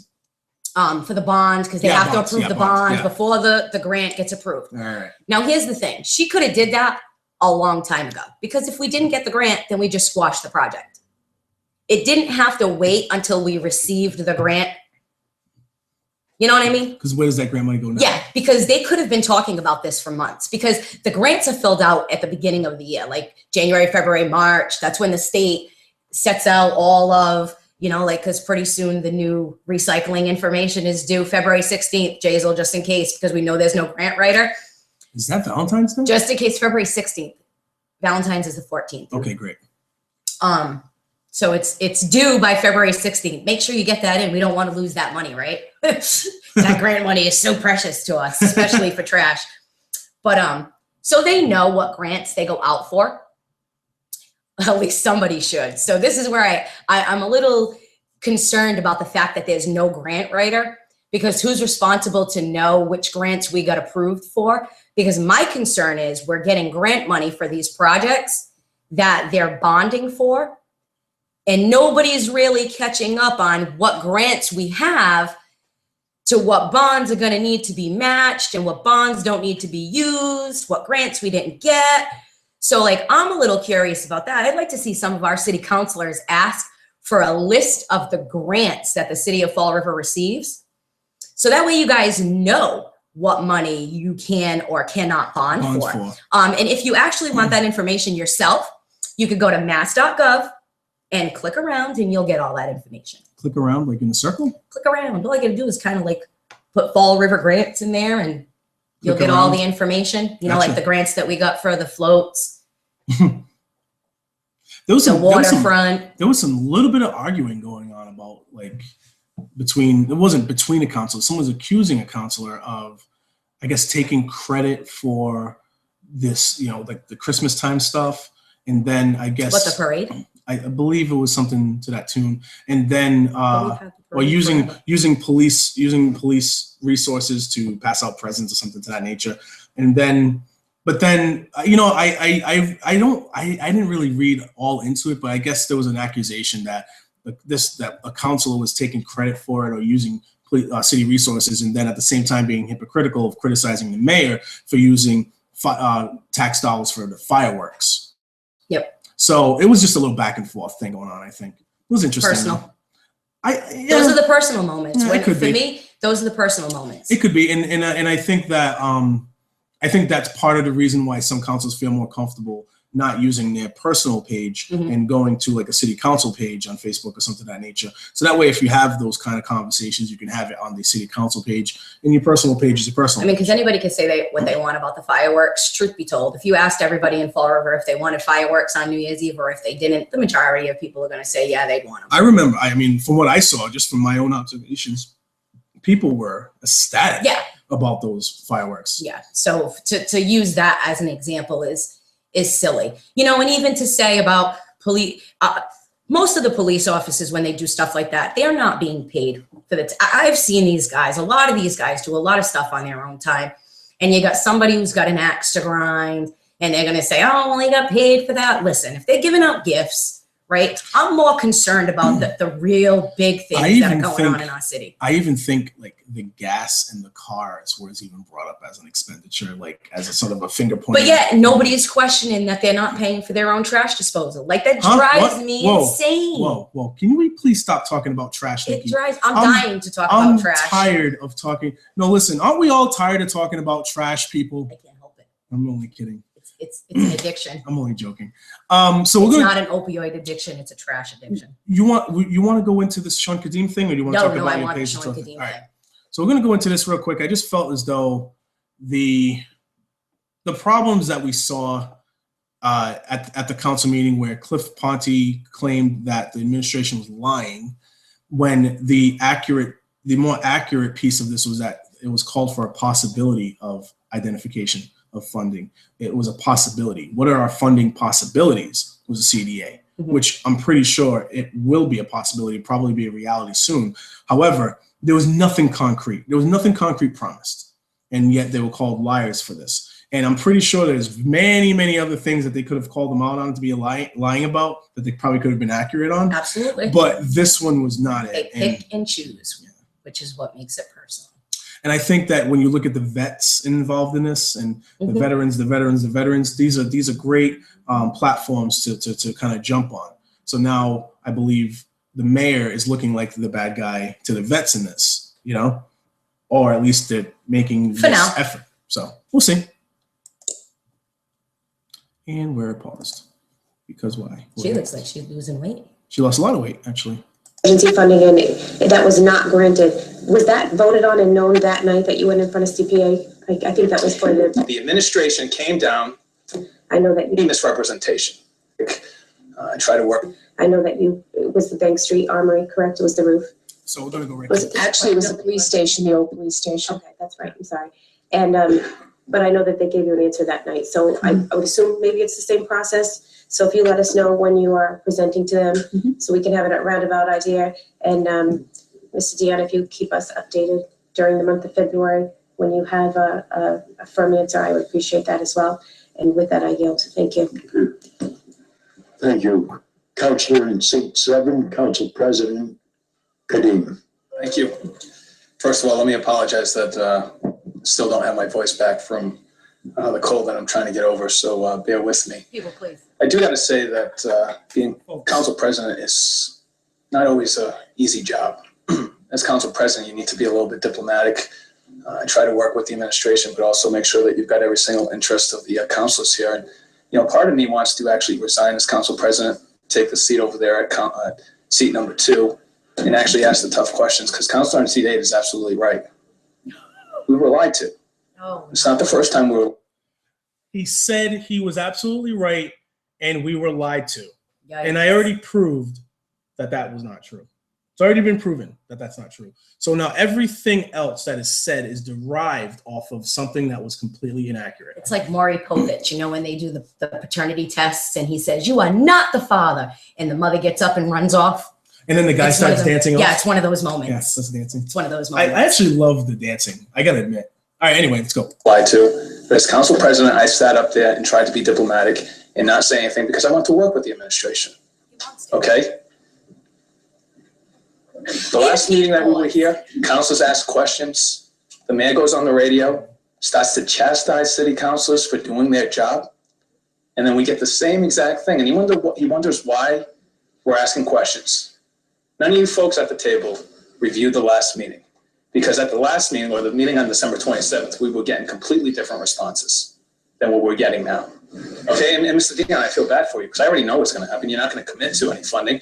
Tomorrow morning, you're going to get called into the mayor's office. You're going to get yelled at, and you're going to be told that you're going to commit to the funding. That's just the way it works. That's how it's always worked. That's why you're a survivor, right? Oh my God. We know Did this. you just hear me say? Mr. Gallagher, Wow, you've had the opportunity that's to the work way- with me in the past, so has Mr. That's Dion. the way it always I can tell you right now that both the two of you looking at me right now know that I have zero tolerance for me being misrepresented, for having any misrepresentation. And the fact that we talk about miscommunications, I don't think it's a miscommunication. I think it's no communication. I've got a question for Mrs. Sahadi. How many times have any conversations been had with you with regards to funding or potential funding mechanisms for the Veteran Center that you were involved in? None. You are the CFO of the city. You oversee all the financial budgets, and you have not had one conversation. That's interesting. Change in staffing is the reason why. Change in staffing is the reason why we don't know Miss Bentley is doing pro bono work, and I applaud you for that. You do phenomenal work, and unfortunately, you have to go through this whole dog and pony show and be before us because, again, the administration came down, threw you under the bus, and started saying that we had drawings. We finally got drawings after 7 months. All lies, but I'm sorry, I can't say lies. I apologize. Misrepresentations. Wow. So we're told the reason we don't know about it is because of changing the staffing. Mr. Gallagher, I got a question for you. How long have you been going to the Veteran Center looking at that building? Since I was working here and working with. How many years? How many years? 10 years. Oh, okay, so you've been there 10 years. Change of staffing, so there's no communication. Have you ever in the past done a project, spoke with Mr. Pacheco maybe, and had a conversation as to whether or not there's funding or any type of mechanism for anything? Or is it just, okay, we don't communicate, we'll leave that to Mr. Pacheco, who is not here, doesn't have the opportunity to speak on this, and we'll just say, you know what, it's change of staffing. And then now I'm hearing that we have funding, we don't have funding, but we don't even know how much Ms. Bentley, if she was gonna charge us, how much she would charge us. So how do we know we have funding? It's coming out of your budget. You don't even have overtime. Well, we'll talk about that now. 6 months in, you don't even have overtime, right? You folks are lucky. I'm standing up there. I gotta be honest because this is a shame. This is embarrassing. It's embarrassing for the city of Fall River, and it is evident that this administration does not communicate. Just the folks at the table do not communicate. So with that, I understand promises are made and then we forget about things. Let's just be upfront. Promises were made. Wow, and he made like even if they would have said, well, the funding is going to be there, unless they said, I promise. Right. He can't say promises were made. Promises were made. Since when? All right, it's really frustrating to listen to him talk like that. Considering he just blew me away when he said that's the way it's always been. So that means that Sean Kadim admitted to doing what he was told, when he was told, no matter what the outcome was. He just said that. So as somebody who sticks up for the guy about the 22 windows, when he just blatantly says that. Wait. 22 windows, what are you talking about? What do you mean? You can't see them? Neither can I. 22 windows? What's this about? Huh? What are you talking about? There was windows involved in something? Well, he wouldn't know. No, he wouldn't know, would he? He wouldn't know. No. Anyway. But anyway, so when he says you're going to go into the mayor's office tomorrow and he's going to tell you you do have the funding and that's it because that's the way it goes. That's the way it's always been. That blew my mind. He just said that he was told, wow. What does Sean know? He was never a city administrator. He doesn't know any of this stuff, does he? Wow. Isn't that funny? Wow. Isn't that hilarious? It's eye-opening. Thank you. But at the same time, self-serving. Mm-hmm. And they're not listening. They're Wrong. not paying attention. Completely inaccurate. And all of that You know was what? just for that one specific. Listening to WSAR though, you wouldn't think it. This is the greatest council ever. They're calling out the mayor. Blah blah blah blah blah blah blah blah blah. Because all you have to do, personal. yeah, but all you have to do is put on a show, and some people, and sometimes more people than not, are going to soak it all up. That's what they're going to do. I'm willing to bet that there's not going to be a large population of Fall River people that see Cliff Ponte slam the desk and call them a liar and walk away and say, oh, you know what, he was inaccurate because Pamela LeBeau didn't really ask for concrete. No, she asked for possibilities. But what we do is we break it down, Yeah. right? And we isolate that clip Mhm. and then we post it so that people do see it. We can do both. We can do the 27th to show exactly what was said, and then we can go to the January 24th meeting and show what they said after that. That's what we can do. That's what we can do. Mhm. But you know that's because of who we are. Right. But unfortunately, we have a city that doesn't really Again, show what that is caring. the city councilor's role? Mhm. All their role To is get reelected? is to approve. It's either yes or no. That's it. That is it. They're really not the ones in charge of the city. They're in charge of the budget. Yes or no, guys. That's it. All of this dog and pony show is all bullshit. There's no other word to use for it. It's all baloney. I guess I You used another word just now. I did. Yep. Because then I thought about it in my head. I'm like, oh my God, what if the kids listen in? What about the kids, Nikki? Yeah. As long as they don't drown. But no, this is the kind of thing I'm talking about self-serving, opportunistic. I'm sorry, buddy. I mean, it's Sam's meat pie and it's delicious. Or What? because it could be those, or it could just be that they're not paying attention, I which think is that even worse. I think that you're definitely right on that. I think that there was a lack of detail. Yeah. However, there's also an agenda to self-serve. And you know, they made such a big deal about apologizing to that woman, Mhm. right? They wanted a big apology for her. And I mean, that was written. They wanted that letter to go out, a big apology. Mhm. As a resident and as a voter, I want to see an apology to Cathy and Vivieros and everybody at that table who they were reaming. But you said to me that you heard that Cathy and Vivieros lied in January 10th. At that moment, they didn't even pick up on it. No, wait, Nikki. Does Cathy and Vivieros owe people apologies for lying too? No, they need to call her out on that. Okay. They need to call her out on that, but that's where they're wrong. One of them, when she said that, they should have said, when was the grant applied for? Because there are requirements to applying for a grant. There are requirements. So they knew, like when she said she didn't know about the grant until da-da-da-da-da. So either your grant, something's wrong with the grant writer. When did that person no longer have their job? Look into the grant writer. Why were they let go? Why don't we have one? Whether they were let go or they weren't getting paid enough. What reason do we have to not have a grant writer at this moment? And then they need to figure out when the grants get applied for. But that's stuff they got to do on their own again, which is why I say it's more of a full-time job. What is the city councilor's role? What role do you want them to have? I don't want them sitting at that table like that. Anybody listening to this show, you can inbox me. You can post on our City Talk Fall River webpage on Facebook. You do all that good stuff. Nikki, we got about 15 minutes of the show left. Yeah. You got something you want to talk about? Yeah, trash. Okay, good. But I just wanted to say, because you know how I've been searching to find out how many businesses in the city of Fall River are grandfathered into receiving trash services at no cost? Okay. Ding, ding, ding. Got it. In 2011, there was an article written in the Herald News by Michael Holtzman. It was actually on May 16th, 2011, for anybody who wants to go and read the article. The article talks about when they were rolling out the pink carts to the businesses. We get down to about midway through and it says, only recyclables will be picked up from businesses through this program. Though roughly 900 businesses, mostly in residential areas, are grandfathered into the trash and recycling pickup program. Yeah, I remember that. Trash and recycling.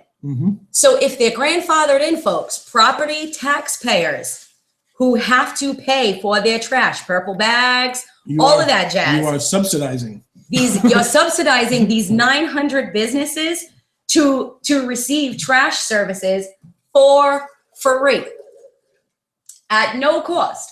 Trash services and recycling. But then I want to go on. Love your government, everybody. Hold on. I want to go on to another paragraph. It says, Citizens Union. Did you hear me? Citizens Union has about 100 employees running its various downtown banking programs in 2 busy locations. So the Citizens Union was bought by Bakos Bank, I believe. So the new program gives the bank a chance to expand its recycling substantially. The bank can now recycle large amounts of paper rather than shred it. Food boxes, newspapers, cans, and many other items can be regularly recycled and picked up at no cost to those 900 businesses that are grandfathered in. Beautiful. You know who's paying for it, people? Taxpayers.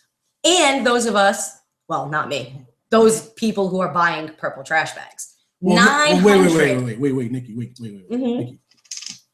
There's only really one way that we can tell if there's been any subsidizing.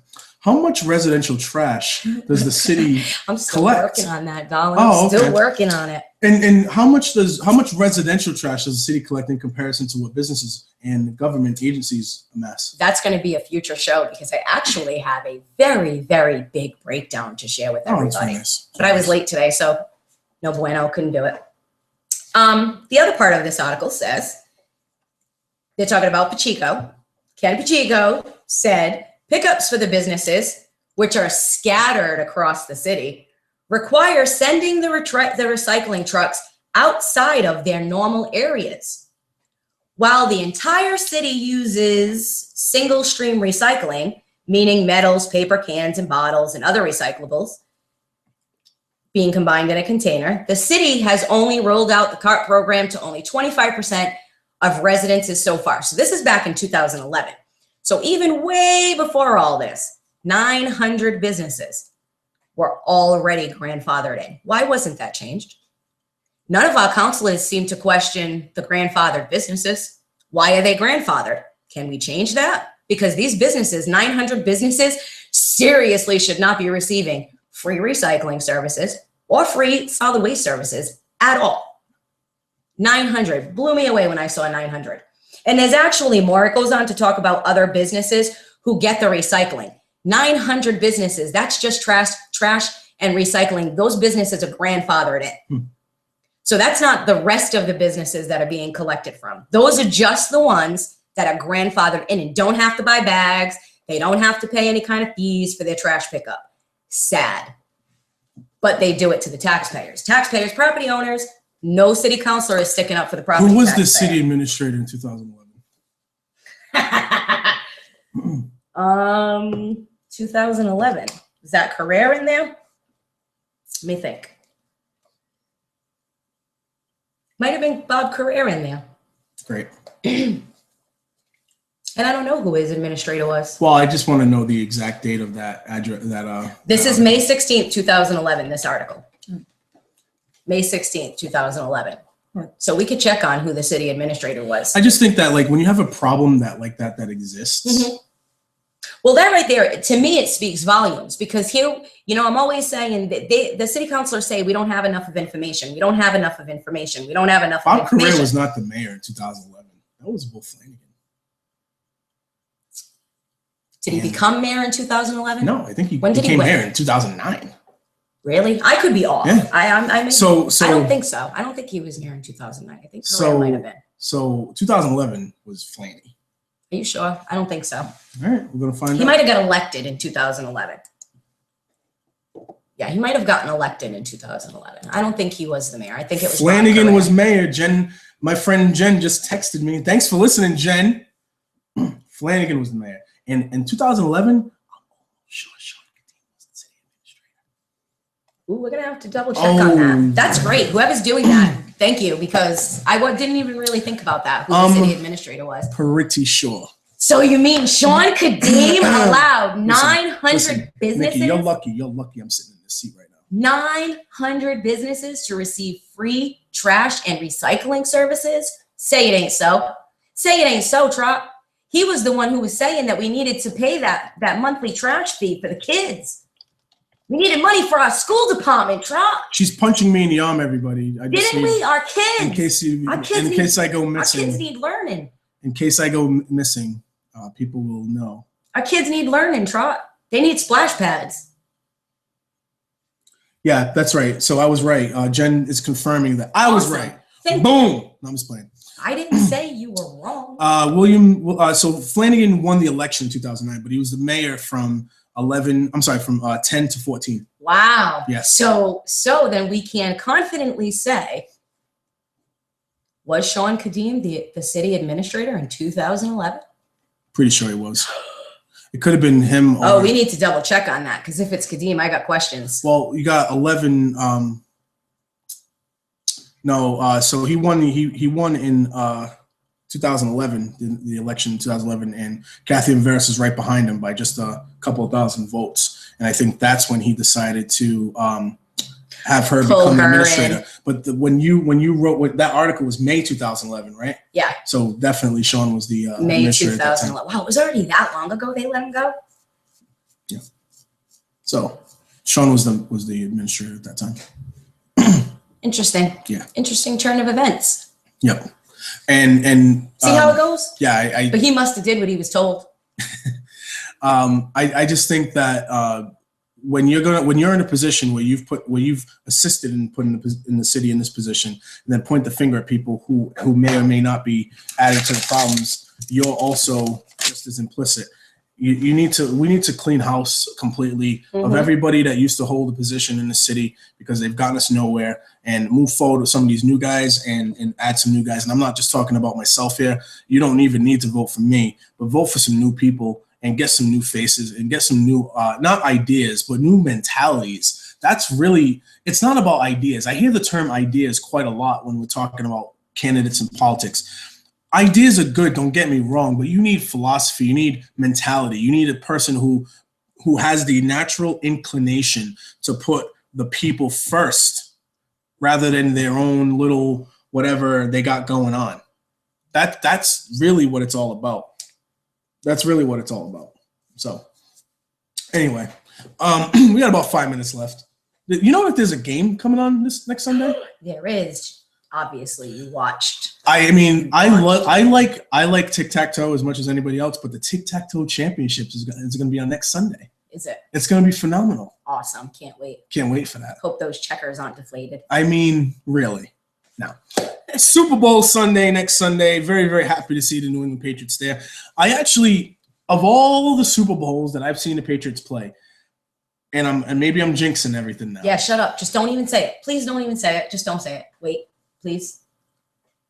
Now you sound like Sean. I'm serious. Like I'm bad with that whole jinx stuff. I hate, like, when we're watching the game, if I hear somebody say we're gonna win, I'm like, what the hell's wrong with you? Yeah. You don't say a word. You just let it go. You know, I won't jinx it. Thank you. I won't jinx it. Because I'm really not into sports, but once it gets to the end, all I'll say is that the New England Patriots looked very good against the Pittsburgh Steelers last week, and they've actually, it's funny because they played a really rough game 2 weeks before that against the Houston Texans, and yet they still won by 18 points. So we may be underestimating how good this Patriots team is, but I know for a fact that the Atlanta Falcons have been underestimated all year. They have a very, very, very good team. Patriots a very, are very good favorite team. to win. No, right now Atlanta's favorite. Just yesterday it was Patriots. Well, when they first set up, wait, odds. Let me see. They had Pats up. Because they had, what was it, last Friday it was like they were up by 3 in the standings, and now I guess maybe you're right, maybe they're the odds are for the Patriots now. No, you're not always right, actually. You were definitely wrong about Jed Bush, I can tell you that much. Right? I was so totally wrong about that election. I was so totally wrong every which way. Yeah Totally wrong. Now Donald Trump, we'll talk about Donald Trump for a minute. Okay. No, it's okay. So there was a million woman march that happened down And it happened down there. And I happened to just post a couple of things. I posted a couple of things about it where I was very glad because there was a very volatile inauguration. People were arrested, about 200 arrests or something like that, right? But not one, baby. Not a single Not arrest. One. And then there was some claims that they like left their trash all over the city, which was not. It happens every single time. But that didn't happen actually. They just left all their signs on the front porch of the White House. Yep. All their signs, which I guess technically is littering. They pay taxes, man. Well, I was gonna say technically that's littering, but it's not like they trashed the entire city of Washington D.C. Like that's the way that they tried to. Yep. So I got Sean Kadim, administrator, 2010 to 2013. Wow. So definitely, Thank you. definitely was the administrator when that whole crock of garbage literally was going on. And guess what? He's a city councilor today and still hasn't brought up those 900 grandfathered businesses. Is what it is. Hasn't mentioned one word. Is what it is. So Donald Trump. So there was no arrests, and there was rumors of like a littered, trashed city, but that didn't happen either. They actually conducted themselves very well. I was not impressed with all the outfits that people were wearing and the costumes. Loved them. Loved every one of them. I wasn't impressed, but I appreciated. Sure, but I appreciated the fact that they protested the right way, in my opinion. Remember we talked about it? But they didn't really protest. Yeah. They marched for women's rights. That's it. That's what it was. Right. You're right. And I just want to, but I'm just saying, like, remember how we had a little bit of a tiff? And not even women's rights, it was civil rights. Well, remember how you and I had a little bit of a tiff not too long ago about like the quote the right way and all that stuff. And I know that you took some things to heart because of how this whole thing has been coming out. But to me, that was done quote the right way. Right. You know what I'm saying? But at the same time, this is what I'm glad you brought it up because I wanted to say this so badly. The fact that there were 0 arrests is very telling. Okay. During the inauguration, maybe there would have been 0 arrests if certain people weren't pushed. Like my thing is, okay, so during the inauguration, was there anybody who was intentionally starting something? Like it's pretty hard to intentionally start something for a women's march. There was no one particular subject that was the cause for the march. It was literally civil rights. It was for everybody. Marriage equality, for our right to vote, for everything, for immigrants, for the whole bit. So to say that there were all these groups, Black Lives Matter was there, all these groups were there and not one arrest. Right. Yet you have these other times, right, where it's the protest of the presidential inauguration and it's a protest of this person got shot. Is there something else that's going on? Not sure. To me, there is. There's a different, you had certain people even saying at the women's march, there were a pro-life group who said they weren't allowed to march. That's being knocked down by people who were there, who were saying, we were here all day and that wasn't the story of this march. But a lot of people are trying to make it the story, But it was a woman's march. Right. So if I wanted to go to that march and hold a sign that said, I'm pro-choice or I'm pro-life, that's up to me. That's the whole point. That was the whole point of this march, is that everybody was allowed to march for their own rights. Yeah. You know what I mean? Isn't it a shame that we even have to do that? What's a shame is that the president of the United States took the time to insult those in the Women's March because he put a title on that march. He made that march about one particular thing. Topic, right. He chose to do that. And then he chose to insult it by saying, watch Friday's event. Watch Friday's pro-life event.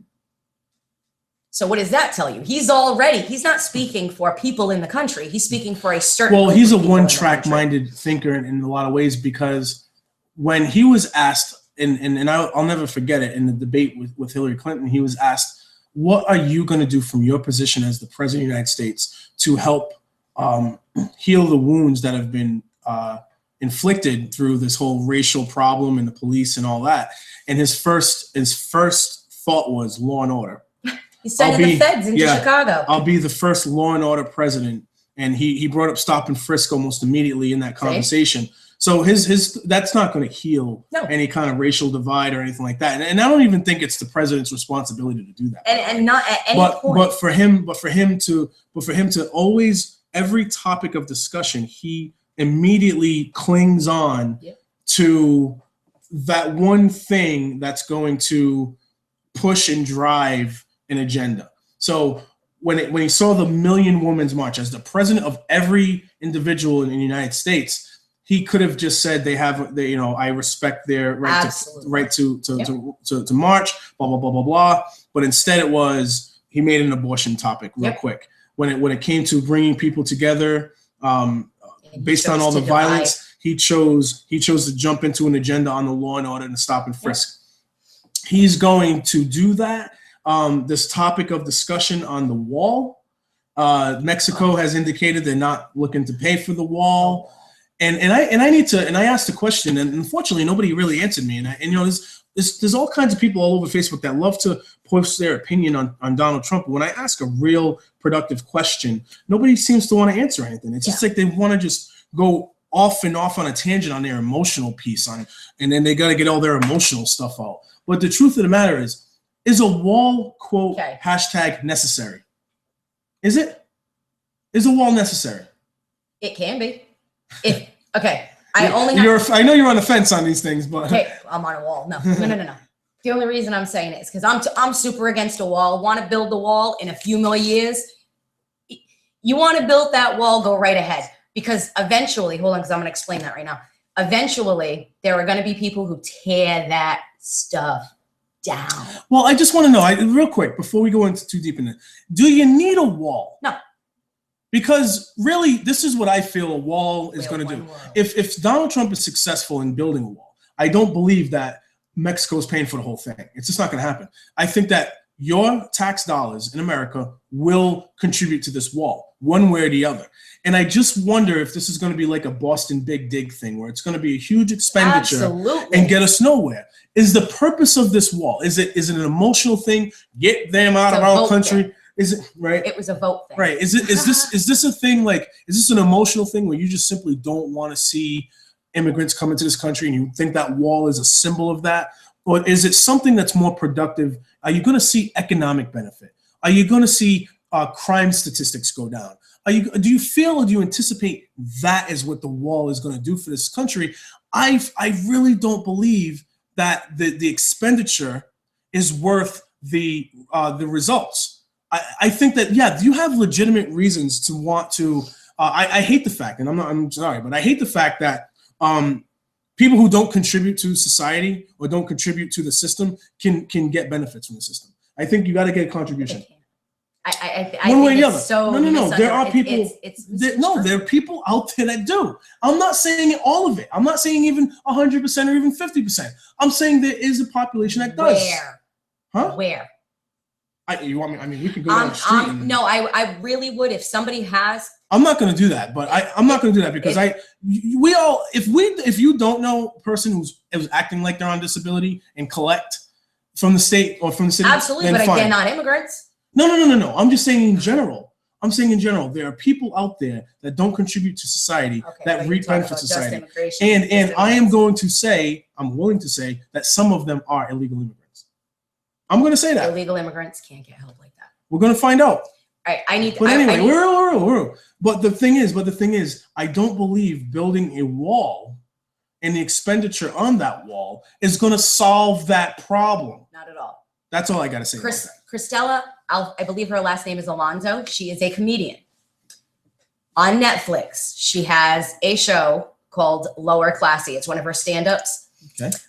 She actually talks about the wall, and one of the jokes she says is, let him build the damn wall. She says, doesn't Trump know we dig tunnels? That was one thing she said, and I was dying. I was like, oh my God, that's so true. And then she said, and go ahead and build the wall. El Chapo builds tunnels all day long, doesn't he? Well, she said. Isn't there a wall there already? She says, have you ever seen El Chapo's tunnel? She said, there's somebody there taking tickets. Yeah. It's like, oh my God. But she also said, you can build the wall, okay? But when people are trying to fight, when people are fighting for their freedom, they're going to find a way. So she said, go ahead, Trump, and build that wall because all you're doing is building a great team of triathlons, right? A great triathlon team. And she said, the winning prize, first place, is freedom. No matter whether there's a wall or what, okay? Are they not free in Mexico? Is that like a thing? I don't even know. They're I've never been to poor. Mexico. There's a lot of drugs. There's a lot of, it's their own government, you know? So when you have a mom, I'm a mom. If I lived in Mexico or wherever, if I lived in Fall River and it was that bad that I couldn't eat and people were getting murdered outside my house and I was that fearful, you're damn right. Wall, no wall, ocean, whatever. I'm getting my kid to freedom. I'm getting my kid so my kid can live a better life. So no matter what, that's why I say he wants to build a wall and waste tax dollars, go for it. Because I know that at some point in the future, it's going to be torn down. Nikki, are you saying that zero? Down, it's going to be great. Nikki, are you saying that zero, the number is zero of illegal immigrants that collect on, like, that are able to get benefits from the government? Are able to get illegal immigrants? I don't believe they can collect. And I can't say for sure because I've never seen any data. I didn't say collect, but receive benefits in one It depends on if they go to a hospital. If I walk into a hospital, whether I'm illegal or not, if I walk into a hospital, they have to treat me. So when you say that, yes, okay, they get treated. Okay. But can they walk into like mass health and receive services? Absolutely not. Okay. So that's where I think a lot of things that get said is out of control. Yes, there are groups, there are many groups that will help immigrants, illegal immigrants, get things legally. Yeah. But as far as illegal immigrants receiving those services or getting a social security check, there's either they're lying and they're using false names, which we've had happen. Of course. Or they're just they're getting them legally. Another wasteful expenditure that I feel the president is looking to invest in is voter fraud. And there's not a lot of evidence that there's actually zero evidence that there's an organized. That's a smokescreen. Yeah. There's actually zero evidence that there's an organized method of voter fraud going on. It's especially when they point the finger at the Democratic Party as the culprits to this. There's no evidence of that. And he's going to put together some money to investigate on this. And it's really, to me, this is all just to feed his ego because he didn't get the popular vote. No, that's all of this is a smokescreen. Because when he says I'm going to investigate voter fraud, millions of Americans are thinking he's investigating Russia. When he says he's investigating voter fraud, what he's really investigating are citizens of the United States voting or being registered to vote in more than one state, which can happen all the time. That's not, if somebody moves and things aren't updated very quickly. I'm pretty sure that in 2009, I was registered in 2 states just based on the fact that I was moving from Delaware to here. So when he says I'm going to investigate voter fraud, he's squashing, like he's trying to make people happy. Those of us who are saying, you know, whoa, was Russia involved? Did Russia have anything to do with it? So when he says voter fraud, that's what's in their head, but that's not what he means. Yeah. When he means voter fraud, it means going down to each town, city, getting their list and making sure their list of names isn't repeated somewhere else. So that's a problem that I've seen because I've been calling Donald Trump a big government president, just as big as any other liberal president. He's a Democrat. They just, to me, a liberal and a conservative both want to spend your money. They just want to spend it differently, but they still think that government is the answer. They still think that their influence of government is the answer. Yeah. That's the reason why I can't really get with either one of these candidates. And that was my number one criticism of Donald Trump. It wasn't the racism or the sexism or the ignorance or all that other stuff that people put on Donald Trump. My problem with Donald Trump was as president of he can be as ignorant as he wants to be as a citizen, but as a president of the United States, he fully believes that he is the right and the God all be all of all things, you know, good in the world, and therefore he's going to make all the government decisions and influence everyone with his government power. And now he's doing that with these executive orders. He intervened on the pipeline situation in North Dakota. Dreadful, dreadful. So that's like horrifying. to me, these are the reasons why I would not have voted for Donald Trump, because I believe he's a big government president, and he's proving me right, and I don't like it, and I wish I was wrong, but I'm not wrong. In very, very unfortunate situation, and I know a lot of my friends actually invested time and effort into Donald Trump, and it is what it is. I hope they don't hold any ill will towards me. I don't hold any ill will towards them. I'm just looking at it the way it is, and I'm sure that there are going to be some tangible things within his administration that you can say, oh, this is a good thing. This is a good thing. I personally just see that he's a big government president, just like the last one and just like the one before him. So it is what it is. On that note, go Patriots. Go Pats. Are we getting Derek McGonagall back here anytime I soon? hope so. I miss Derek. Yeah, I missed you guys for the first half hour. Hey, I got here. You did. I appreciate it. Handshake. Thanks. Thank you. And everybody have a great day. And, hold your politicians accountable, man. You got politicians. You got people voting to give themselves raises. You got people slamming tables, calling each other liars and getting inaccurate information. Yeah, somebody asked Sean why he lets 900 businesses be grandfathered into free services that he wants everybody to pay for. Yeah, Education. Just call your people out, man. Just call them out. We're going to keep on doing this. We're always going to keep on doing this. Whether I get elected or not, I'm going to keep on doing this show regardless. I don't care. Y'all take care. Bye.